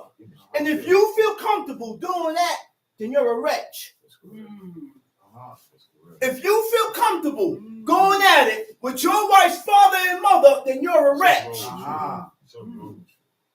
There's certain things, the same way I eat junk from my mother and father, I will eat junk from my wife's mother and father. And I'm going to keep my mouth shut. Sorry, Abba. Sorry, Mama. Sorry, Abba. I'm sorry if I offend you. She can say whatever she want to say. I'm treating you like my mother. Huh? You can say what you want to say. I'm going to treat you like my father. You ain't never met a man like me. Let me meet you one day. And I'll show you. I treat you like a parent. I said, I'll treat you like a parent. I treat you like my own mother. I will bow before you. I said, I'll bow before you. I said, I will bow before you. And you ain't my biological father. Yeah. I'll bow before you. And you ain't my biological mother. But because you are my wife's mother, because you are my father's mother, my wife's father, you get that respect. I said, you get that respect. What Negro think like that? Say it again, man. Come on, man. I said, what Negro thinks like that? The cream of the crop, man. Cream of the crop. Why? What make me cream of the crop? What make you cream of the crop? I read the book and I serve God.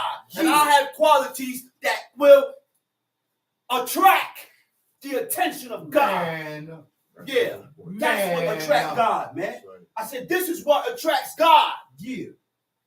When you have ways like that, niggas don't know that. Yeah. I said, Negroes don't know that. You know why? Because they are destined to go to the pit for destruction. Let's read. Yeah, man. Kidding me? Come on, man. And it came to pass on the fourth day. What verse you at? 5? 5. When they rose early in the morning, that he rose up to depart. And the damsel's father said unto his son-in-law, comfort thine heart with a morsel of bread. Comfort thy heart with a morsel of bread. What is the word for comfort in the Hebrew? The word for comfort is samek ayin dalet, sa'ad. It means to straighten your heart. Refresh yourself. Someone come to your house, give them some refreshments, feed them, give them some food, a little something to drink. That's what you offer them. That's what Abraham did. You had angels, and he didn't know there was angels. They walking. It's the heat of the day. He prepared something for them to sit and eat. Abraham had to have been a humble man because he washed their feet. Oh, yeah, that's different. I said he washed their feet. And you know the level that he was at with God? God looked at him and called him his friend. Yeah. But he was humble enough to get on his knees and wash these three strangers' feet and worship. Washed it. Washed their feet. Washed each and every one of their feet. And after he done washing his feet, he called his wife. He said, "Oh, Sarah." He said, "Hurry up." He said, "Prepare a goat or a cow." I forgot what he told him. He said, "Well," and they was able to eat the meat at the same day because there were certain spots where you hit, where you can drain the blood in one day. Oh, they ain't eat blood. So that means they were sitting there for a while. Because that take time to drain that blood out, skin it, clean it, prepare it. They was there for a while. Those angels, they was chatting for a while. Everything ain't written in the book about what they was telling Abraham, but they go ahead and read it. Where we at? Comfort, verse 6. Go ahead, let's read it. And they sat down and did eat and drink both of them together. For the damsel's father had said unto the man, "Be content, I pray thee, and tarry all night, and let thine heart be merry." He said, "Be content." He said, "Be content, I pray thee." He said, "Let your heart be merry." You know what's the word for merry? Yatab. Yatab means to be cheerful. Sure. Or joyous in heart. Huh? A cheerful heart. A cheerful mind. A cheerful heart, a cheerful mind, a person who generally has a happy disposition. I said a person who generally has a happy disposition. Always. Not always. I'm not angry all the time. I'm only angry when you make me angry. But when I'm not angry, I'm happy all the time. There's no such thing of waking up on the wrong side of the bed. What side of the bed is different then? Maybe I should have slept on the other side and I come up with a different spirit. Maybe I should get a new bed. Maybe I should buy a new bed because that bed has an effect on me. Both sides of it got me waking up with an evil spirit. There's no such thing as waking up on the wrong side of the bed. Have you ever realized that maybe you may be constipated? Because you know what? When your constipation brings about bad attitudes. Yes, it does. Believe it or not, it does. You read it through your studies. When a person is constipated, they aggravated. Yeah. You ain't using the bathroom enough, brother. It's not working right. That's true. You can Google it. It causes mood swings. Huh? Yes. We shouldn't be waking up with morning breath. Morning breath. Morning breath only comes about when you have a dirty stomach. Yeah. I say good morning to you. When you have a dirty and filthy stomach. So you eat all hours of the night, your food don't digest, and it sits in your stomach, and it's petrified, and it sours, and it collects gas, and then you start burping and passing gas. I don't get stink arm, Under Armour. I don't need to use deodorant no more. My lady told me I don't have to use deodorant. I could go in the shower and go to work, sweat, come back, and my arm don't smell. Why? Because of your diet and when you eat and what you eat. That's right. That's what it means. I said, a person with a happy disposition and good spirits and is not a negative person. Wow. You know what that means? When you're not a negative person, a person that's always think about things being negative.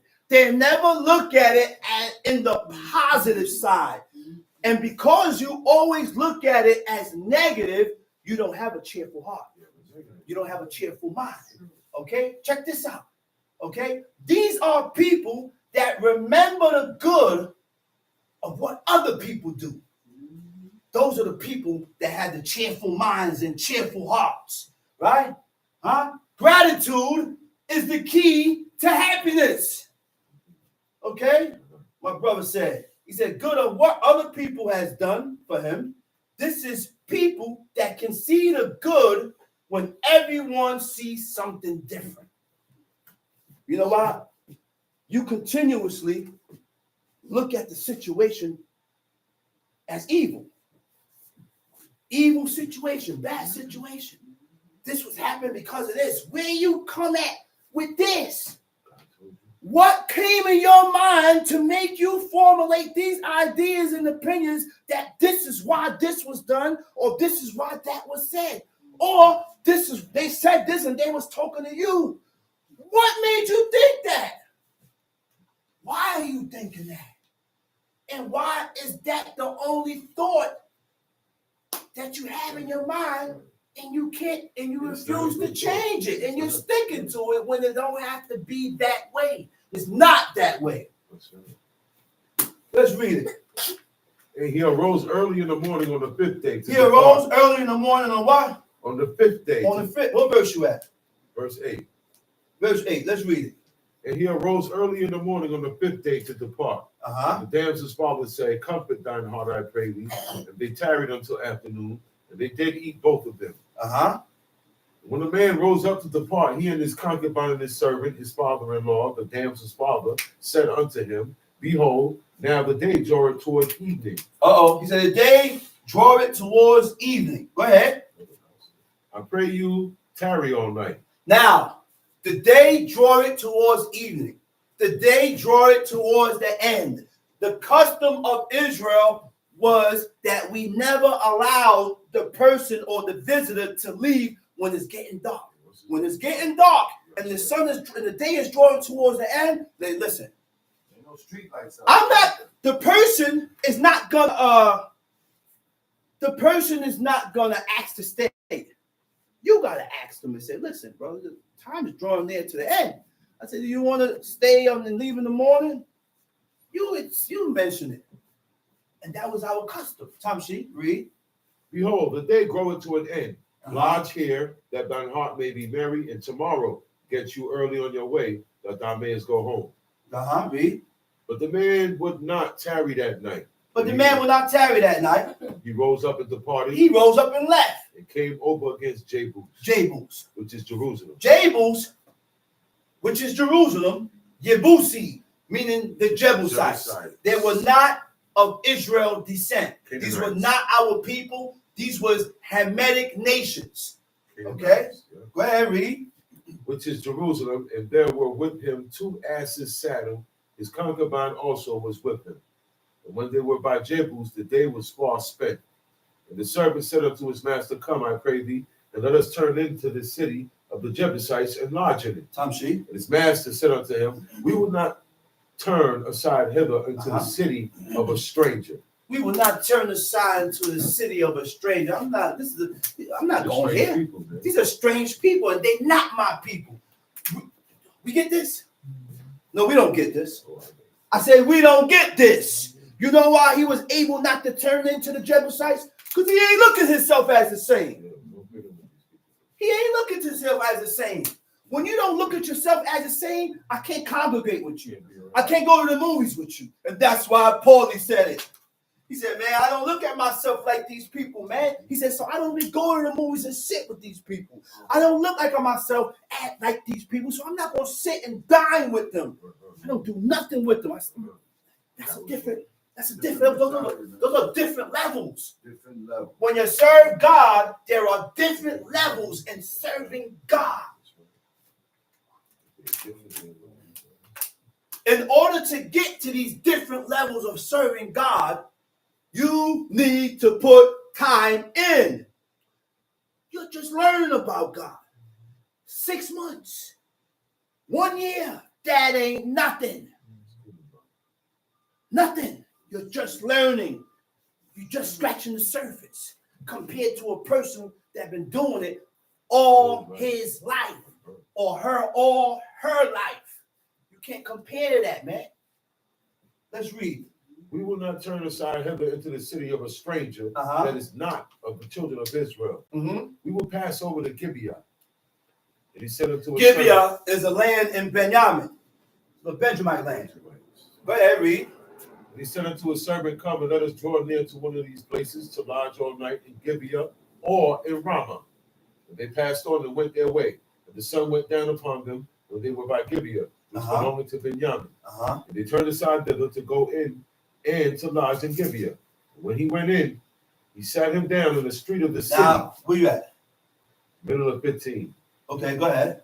But there was no man that took them into his house to lodge him. And behold. Now, it says strangers, right? It didn't say strangers in the Hebrew, right? Because the stranger was used, the Gid. That was the Gid that was strange, that dwelt among us. Okay? It said Nakri, which were aliens and foreigners. Difference between strangers and aliens. The strangers are the ones that dwelt amongst us, and we had to deal with the strangers like as one of the homeborns. We can't treat them no difference. What make you one with the stranger is that we live the same. We serve the same God. We acknowledge the same God. But these sick-minded people will look at a Chinese man and treat him different. Treat him different. They look at a white man and treat him different because of the color of his skin. God ain't racist. God is not racist. God don't care about the color of your skin. The only thing that stands is serving God and keeping his laws. No, that's the only thing that matters, regardless of your color. Black people are not. Let's read it. And he sojourned in Gibeah, but the men of the place were Benjamites. And when he had lifted up his eyes, he saw a wayfaring man in the street of the city. And the old man said, so now he's in the city of Gibeah. While he's in the city of Gibeah, nobody reached out to him to say, hey. See, it was dangerous back then. Because remember, there's no cops. You can't call 911. You know who the cops is? You are. Each and every one had to stand on your own and protect your home. Okay? No one took the man in. Go ahead, read. And the old man said, whither goest thou? And where you going? And where you coming from, Tamshi? And he said unto him, we are passing from Bethlehem, Judah, toward the side of Mount Ephraim. From thence am I. And I went to Bethlehem, Judah, but I am now going to the house of the Lord. And there is no man that receiveth me in the house. There's nobody that received me. So here read. Yet there is both straw and provender for our asses. Say yet there is straw and provender. Right? Now, hold that right there. Right? Gibeah is a city of Benjamin and a birthplace of King Saul. Where King Saul was born. Right? Ramah is a town in Benjamin on the border of Ephraim, about 5 miles from Jerusalem, near Gibeah, the home place of the prophet Samuel. Okay? Go ahead, read. Now, hold up. Now, straw or hay, cut up. They used to take the straw and cut it fine. Cut it real fine, and that was the food for the cattle. You see what they ate? Why you think was it Jeremiah? When God made the nation of Israel eat dung, eat feces. They had to make bread with human feces. Ezekiel went to God. He said, oh, Lord, please. He cried out. He said, oh, God. He said, I haven't ate nothing unclean since my birth. So my lips been clean. Nothing touched, nothing unclean. He said, okay. He said, you still got to eat some stool. He said, but you make your stool with cows' dung. They only eat hay. That's cleaner. Why did God make the nation eat feces and make bread out of it? You can't do that now because now people dying from, what's the thing that's in stools? No, what's in the stool that it was on the news? They said they find it. Yeah, you know it's a word, man.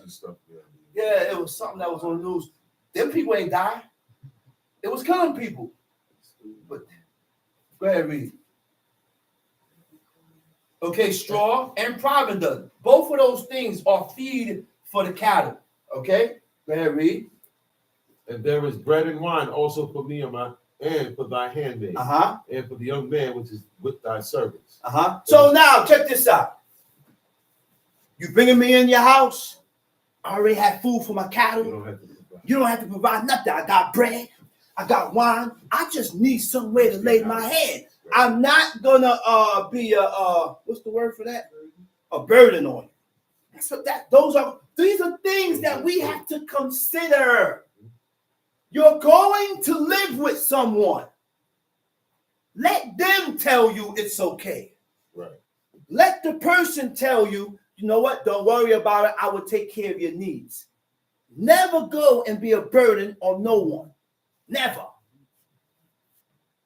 You always put it out in front. I got my needs. I don't need for nothing. I just need to lay. And if the person had the goodness in his heart or her heart to say, well, you know what? I will provide, then that's good on their side too. But never go there with nothing. Just to be a leech. All right? Those are the ways of God. These are ways that we are looking at so that we can be better with God. Let's read. We're going to read more ways. The old man said, what the old man said? Peace be with thee. Peace be with thee. Howsoever, let all thy wants lie upon me. He said, hold up. He said, man, whatever you need, all your wants, he said, I got you.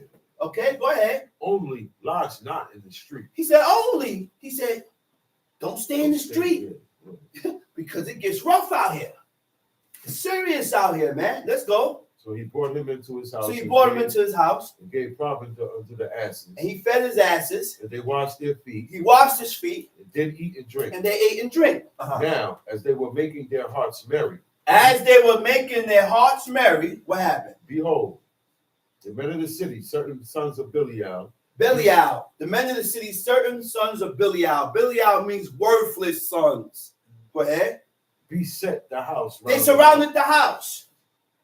And beat at the door and spake to now they surrounded the house and they're banging on the door like madman.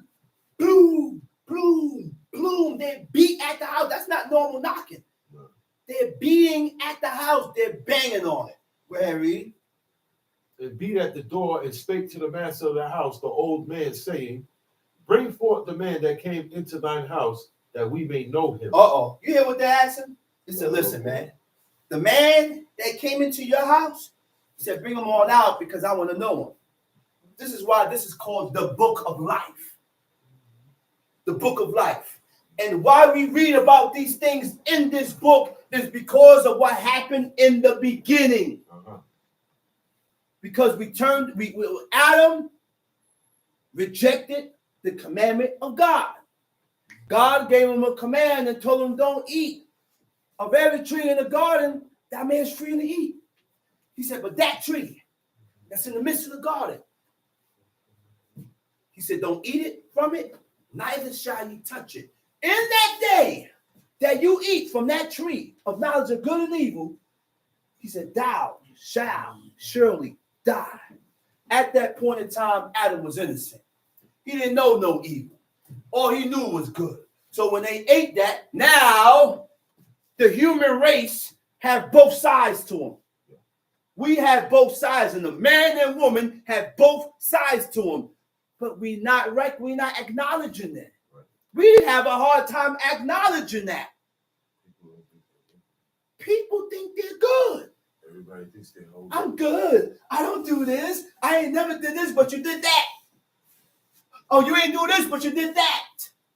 Oh, you ain't do this, but you did that. Because there's no big I's or little U's. There's no big iniquity and no small iniquity. All iniquities are the same. Different penalties. I said all iniquities, all sins are the same. It's just different penalties. And some can do worse than some. Some can increase in sin than some. Okay? So now they're beating at the door. Okay? Go ahead, read. Now they're asking to bring out the man so they can know him. You know what they mean? Bring out the man so they can know him? They want to have sex with the man that went into the house. Check out righteousness and understand and learn what righteousness is. Check this out. Let's read it. Behold, here is my daughter. This is the, wait a minute. Oh my goodness. This is the master of the house. Right? He said, behold, here is my daughter. And you know what? We're not going to understand this. Wait, listen now. Listen. That's called the heights of hospitality. That's called the heights of righteousness. You know what it is? Hospitality supersedes the love of his family. I said hospitality supersedes the love for his daughter. That's righteousness. That's what God said. And God accepted them like that. You know why I say that? Because what man, I know I couldn't do it.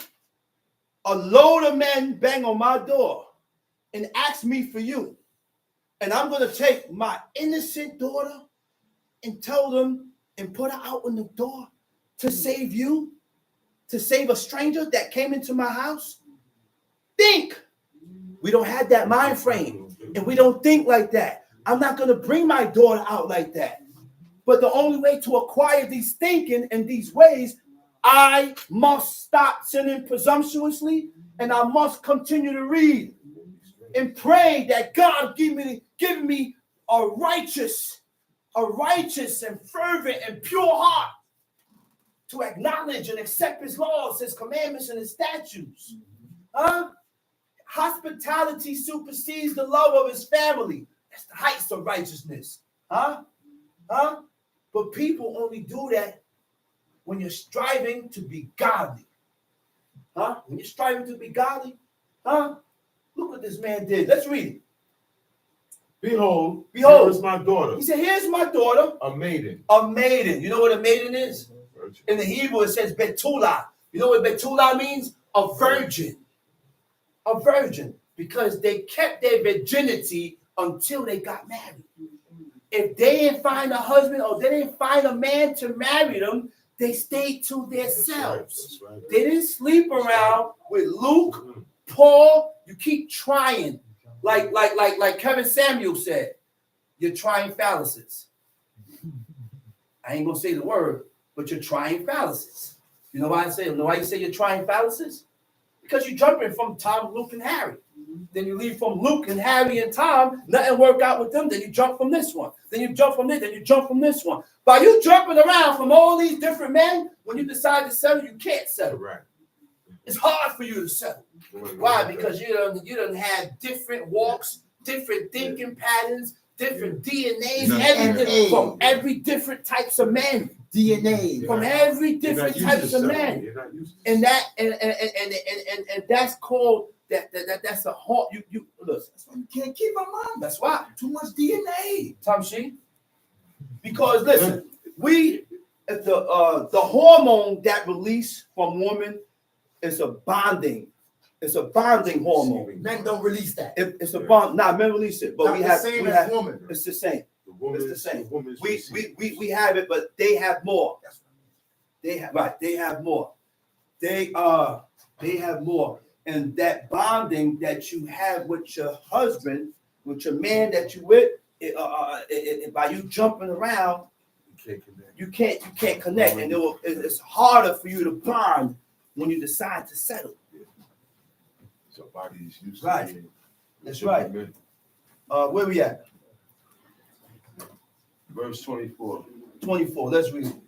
Behold, here is my daughter. He said, behold, here is my daughter, a maiden, and his concubine. And his concubine. He said, listen, I got my daughter here, a virgin. He said, and look, his concubine is right here. He said, go ahead. Go ahead. His woman. Then will I bring out now. And humble ye He them. said, go into them, humble them.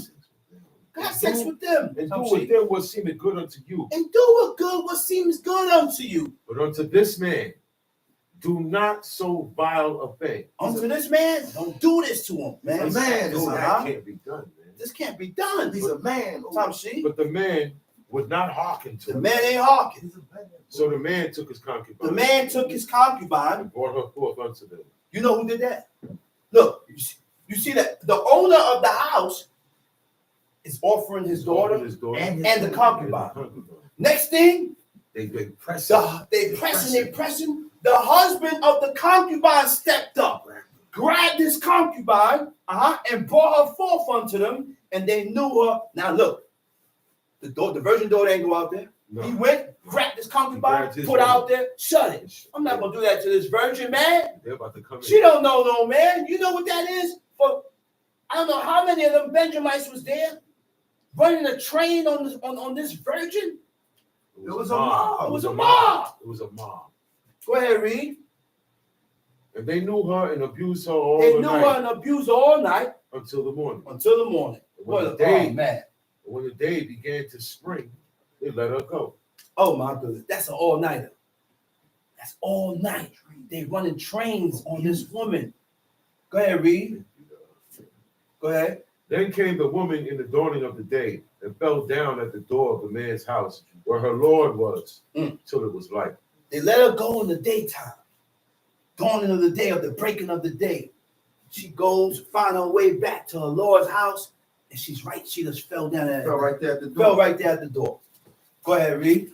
And her Lord rose up in the morning and opened the doors of the house and went out to go his way. And behold, the woman, his concubine, was fallen down at the door of the house. And her hands were upon the threshold. And he said unto her, Up, and let us be going. But none answered. And the man took her. Now, mind you, now, he was able to take her back. You know how? She wasn't his wife. She's a concubine. Go ahead, read. And he said, Up, let us be going. But none answered. Then the man took her up upon an ass. And the man rose up and got him unto his place. When he was coming to his house, he took a knife and laid hold on his concubine and divided her together with her bones into 12 pieces and sent her into all the coast of Israel.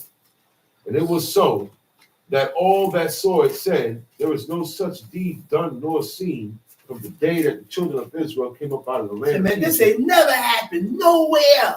He said, this is crucial, man. This ain't never happened nowhere. Like that, this ain't gonna go down. Go ahead, read. Consider of it. Take advice and speak your minds. Then all the children of Israel. Now, cut that. Let's go to Psalms 94. Psalms chapter 94. Yeah.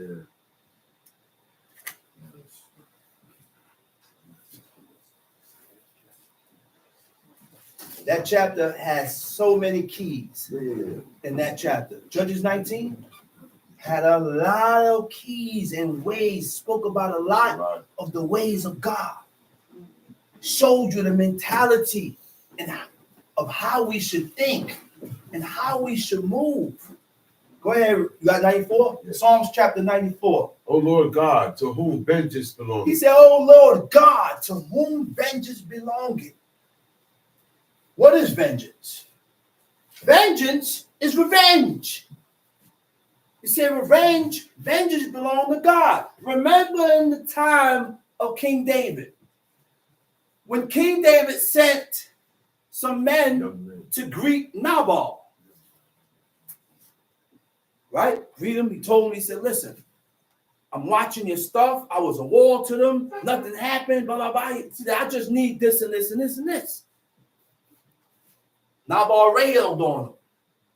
So because Nabal railed on him and didn't give him nothing. So next, he said, okay. He said, this, what that mean now? He didn't acknowledge and consider the good that King David did for him. So because of that, King David strapped up and was about to move on him. God stopped him. God stopped him from taking vengeance by sending Abigail to him. He was going to kill everything there. But God stopped him. And this is how you can tell whether you have found grace or gained the attention of God when he guides your feet. When he guides your feet or stop you from doing something, you have gained attention from God. That's right. Tom C. Oh God, to whom vengeance belongeth, show thyself. Show yourself. Appear, Tom C. Lift up thyself. Lift up thyself, thou judge of the earth. Exalt yourself, thou judge of the earth. And God is the only one that exalts himself. That's right. God is the only one that exalts himself to elevate by praises. That's why it's a very good thing to praise God.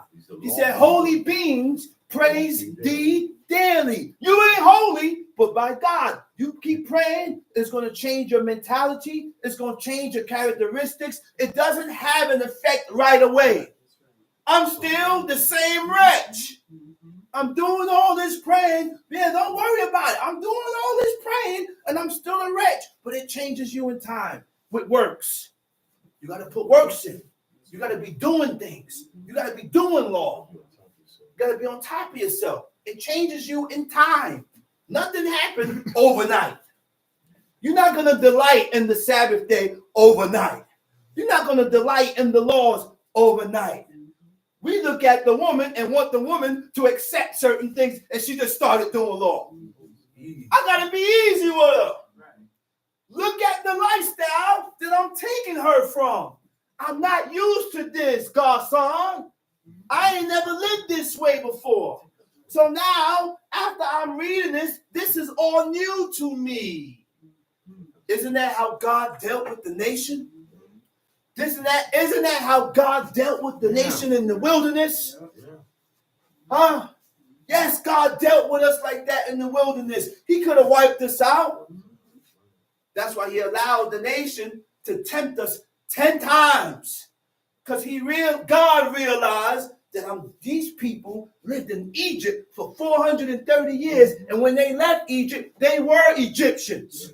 They had the mind frame of Egyptians. And they're not going to flip 360 right away. No matter what they saw. No matter what they saw. So guess what? God was patient with us. And we got to be patient with them, with people. Yes. I can't expect a 360 change from this person that's been living a lifestyle for 30 years, 40 years. And now when they find, the first thing they're going to realize is that JC ain't God. None of these things are God. I have realized that the first change is to recognize the God of Israel.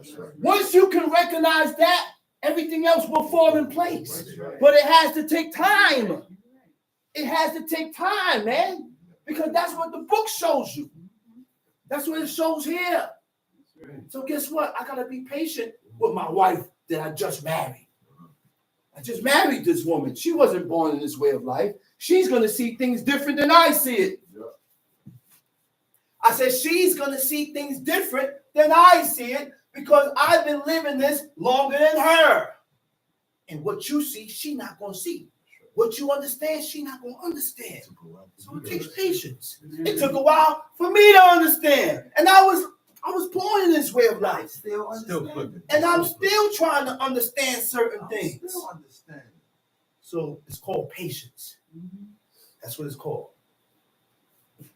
Let's read. How long shall the wicked triumph? Go back. It said, look up thyself, thou judge of the earth, render a what? A reward to the proud. A reward to the proud. What is a reward? A reward is a recompense, a payment to the proud. Who are the proud? A proud heart, right? Proud heart people look at you as a failure by ignoring your strength. When a person is proud, he points out your faults. Your faults, your faults, your faults, your faults, your faults, your faults. Keep pointing out your faults. But then you got to turn around and say, man, got you believing like you the epitome of wickedness. You the scum of the earth. Because you keep pointing out the person's faults and forgetting about the good that I did for you, or what the person did for the person. That's down the journey. What about the good? There's no good in me. Talk about the good. That's down the Never journey. talk about the good. And forget about it. Never talk about the good. You talk about the good, nobody remember that. What about the good? Nobody remember that. All you're doing is pointing out faults. You know what that tells me? You're proud. Those are proud people. Okay? Okay? By ignoring, you ignore your strength. By magnifying your weakness. By magnifying the weakness, your weakness, you ignore the strength. You ignore your strength and what you're strong. You ignore the good in the person by magnifying the weakness in the person. We all got weakness in us, man. Man and woman. Man and woman. We all got evil in us, man. Man and woman. Man and the woman got weakness. We all got weakness, man. But the thing is for me not to magnify your weakness. Where I'm weak at, you be my strength. Right. Huh? Right. And when you're weak at, I be your strength. And that's how we elevate. But we can't elevate putting each other down and magnifying people's faults and magnifying your faults, magnifying your faults. Because when you magnify it, guess what happens? You don't give the person a chance to get better. Right? Strength by magnifying your weakness to establish his or herself as superior. Being proud is a deadly mixture of discontent. Being proud is the deadly mixture of not being satisfied. A proud person never satisfied. Discontent and greed, which leaves you unsatisfied and angry at every inconvenience and affliction. Everything that comes out, everything that pops up, you get angry. You lose your mind. Those are proud ways. Those are people that's proud. We're proud. Go ahead, read. Lord, how long shall the wicked triumph? He said, how long shall the wicked? How long shall the wicked triumph? How long shall the wicked rejoice and be happy? Why? Why do the wicked be happy and they're rejoicing, serving deities and idols? How long shall they utter and speak hard things? How long shall they utter? How long shall they speak hard things? The word for hard is atak. Ayin, tau, kuf. Atak. Atak means arrogance. Arrogance is what? It's when a person is unpleasantly proud and behaving as if you are more important than or no more than others.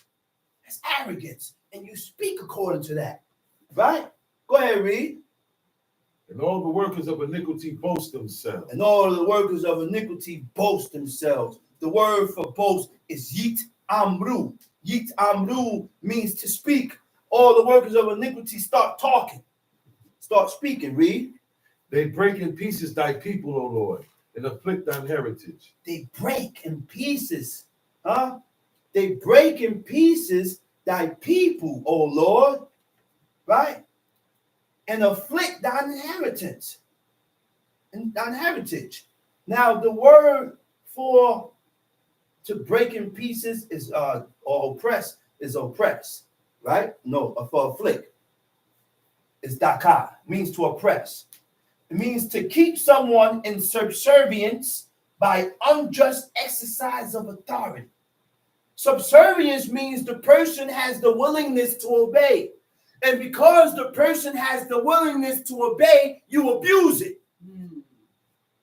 Because the person will listen and hearken, you abuse it by unjust authority. By your unjust authority. Tamshi. And all the workers of iniquity boast themselves. They break in pieces thy people, O Lord, and afflict thine heritage. They slay the widow and the stranger. Where we at? They slay the widow, and the stranger. And murder the fatherless. They slay the widow, which is almana. A widow is a woman that her husband died, and she stayed to herself.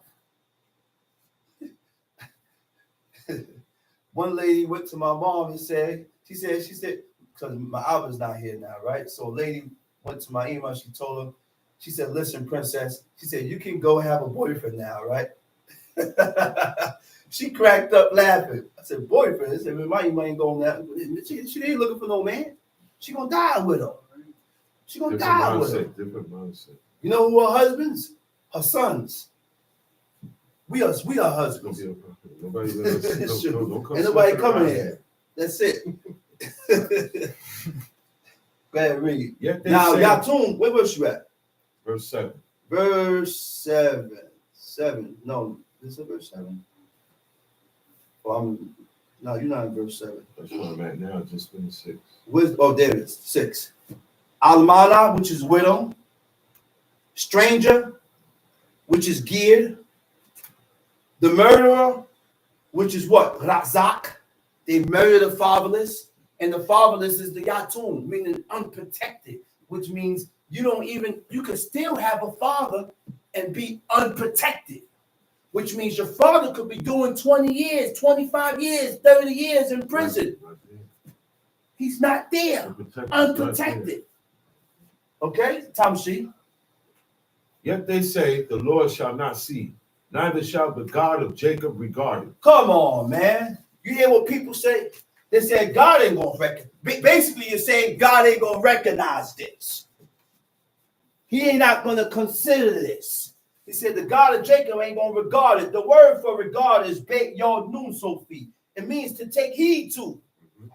It means to pay attention to take notice of, to consider, to be aware. Listen, anytime we violate a law or a commandment or a statute in this book, believe me, you have grabbed the attention of God for evil. He's not looking at you in a good way. Go ahead, read. Understand ye brutish among the people. Understand ye brutish.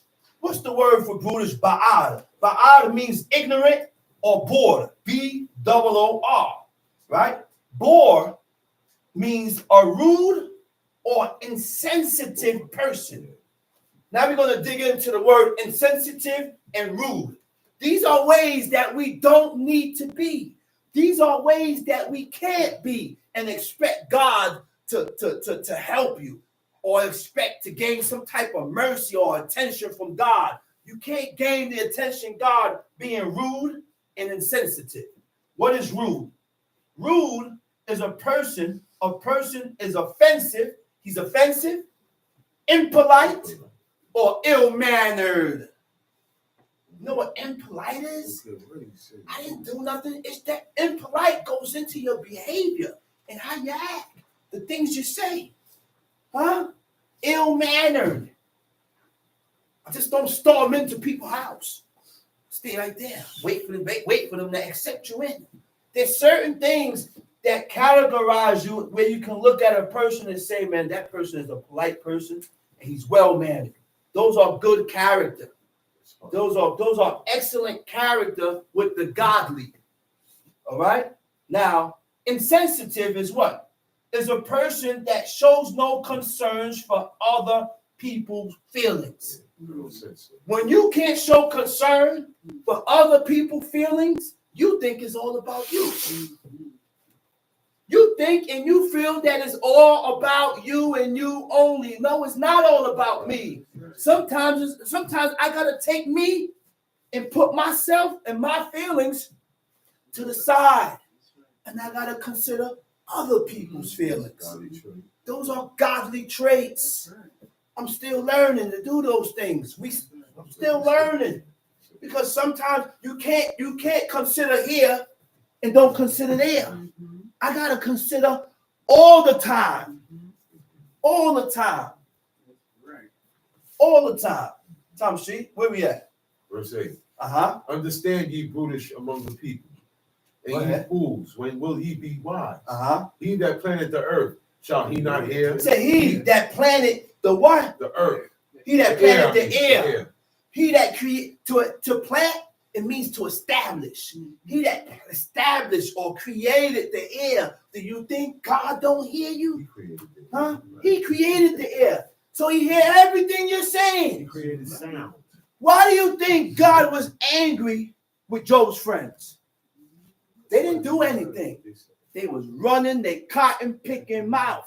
And they said things that was offensive to God. They said too much. They said too much. They said things that was offensive to God. And the only way for God to forgive them, Job had to send up an offering. I said Job had to send up an offering for God to forgive them. It says, he that formed the eye, shall he not see? God created the eyes. God created sight. So you don't think that he sees what's going on? Huh? Go ahead. He that chastiseth the heathen, He shall that he not correct? He that chastiseth the heathen, read. Shall not he correct? Uh-huh. He that Now the word for heathen, anytime you read heathen, it means nations. Coin. Today the word. It means nations. It says, shall not he correct? It said, he that teacheth man knowledge, shall not he know? Tamshi. The Lord knoweth the thoughts of man, that they are vanity. Wait a minute. Correct. Right? Hold that right there. Now, the word for correct is yokiach. Right? Yokiach. It means to correct. But we gotta be able to know when is it the correction of God. We gotta be able to determine and able to know when God is correcting you and when it ain't the correction of God. When God is in this or when he ain't. Who told you God is in this? I said, who told you that? Why are you formulating in your mind that God has something to do with this and God caused you to move this way? Maybe the adversary has something to do with it.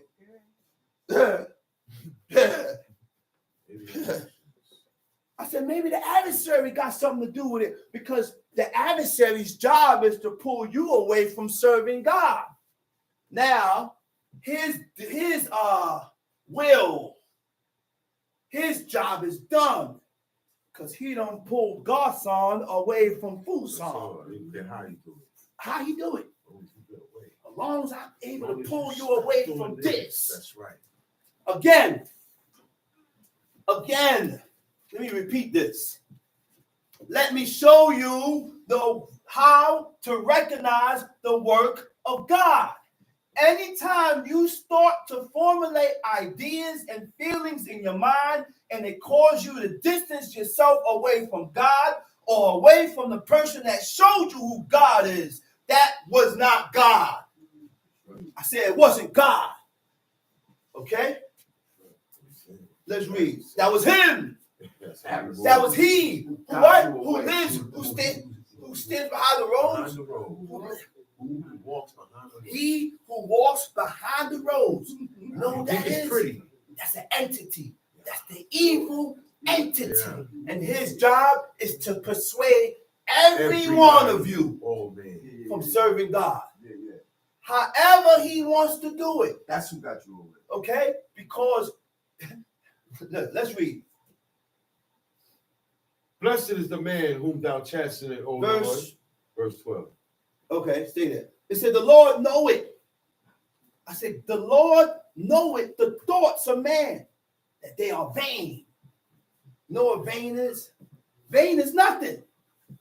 Everything in life is vanity. Oh, I want a house, vanity. Oh, I want 2 cars, vanity. The only thing that's not vain is serving God. That's the reason why you will have prophets and they will roam the streets with nowhere to live.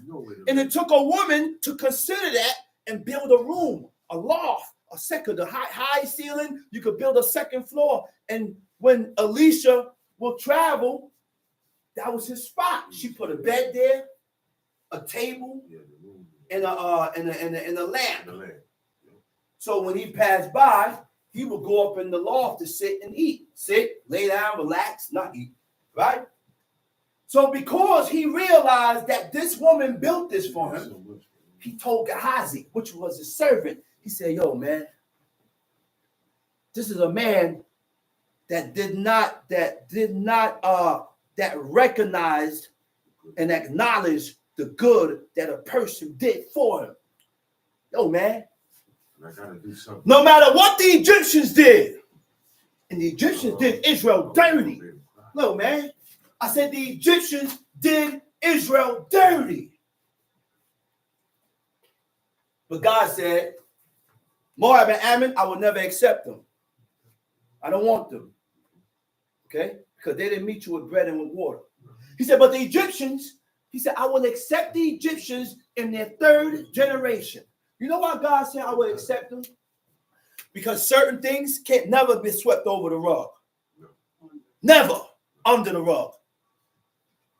He said the only reason why I can accept the Egyptians, he said, because Israel My chosen people was a stranger in their land, which means they allowed you to live with me. They allowed Israel to live with them. Therefore, God accepted them in their third generation.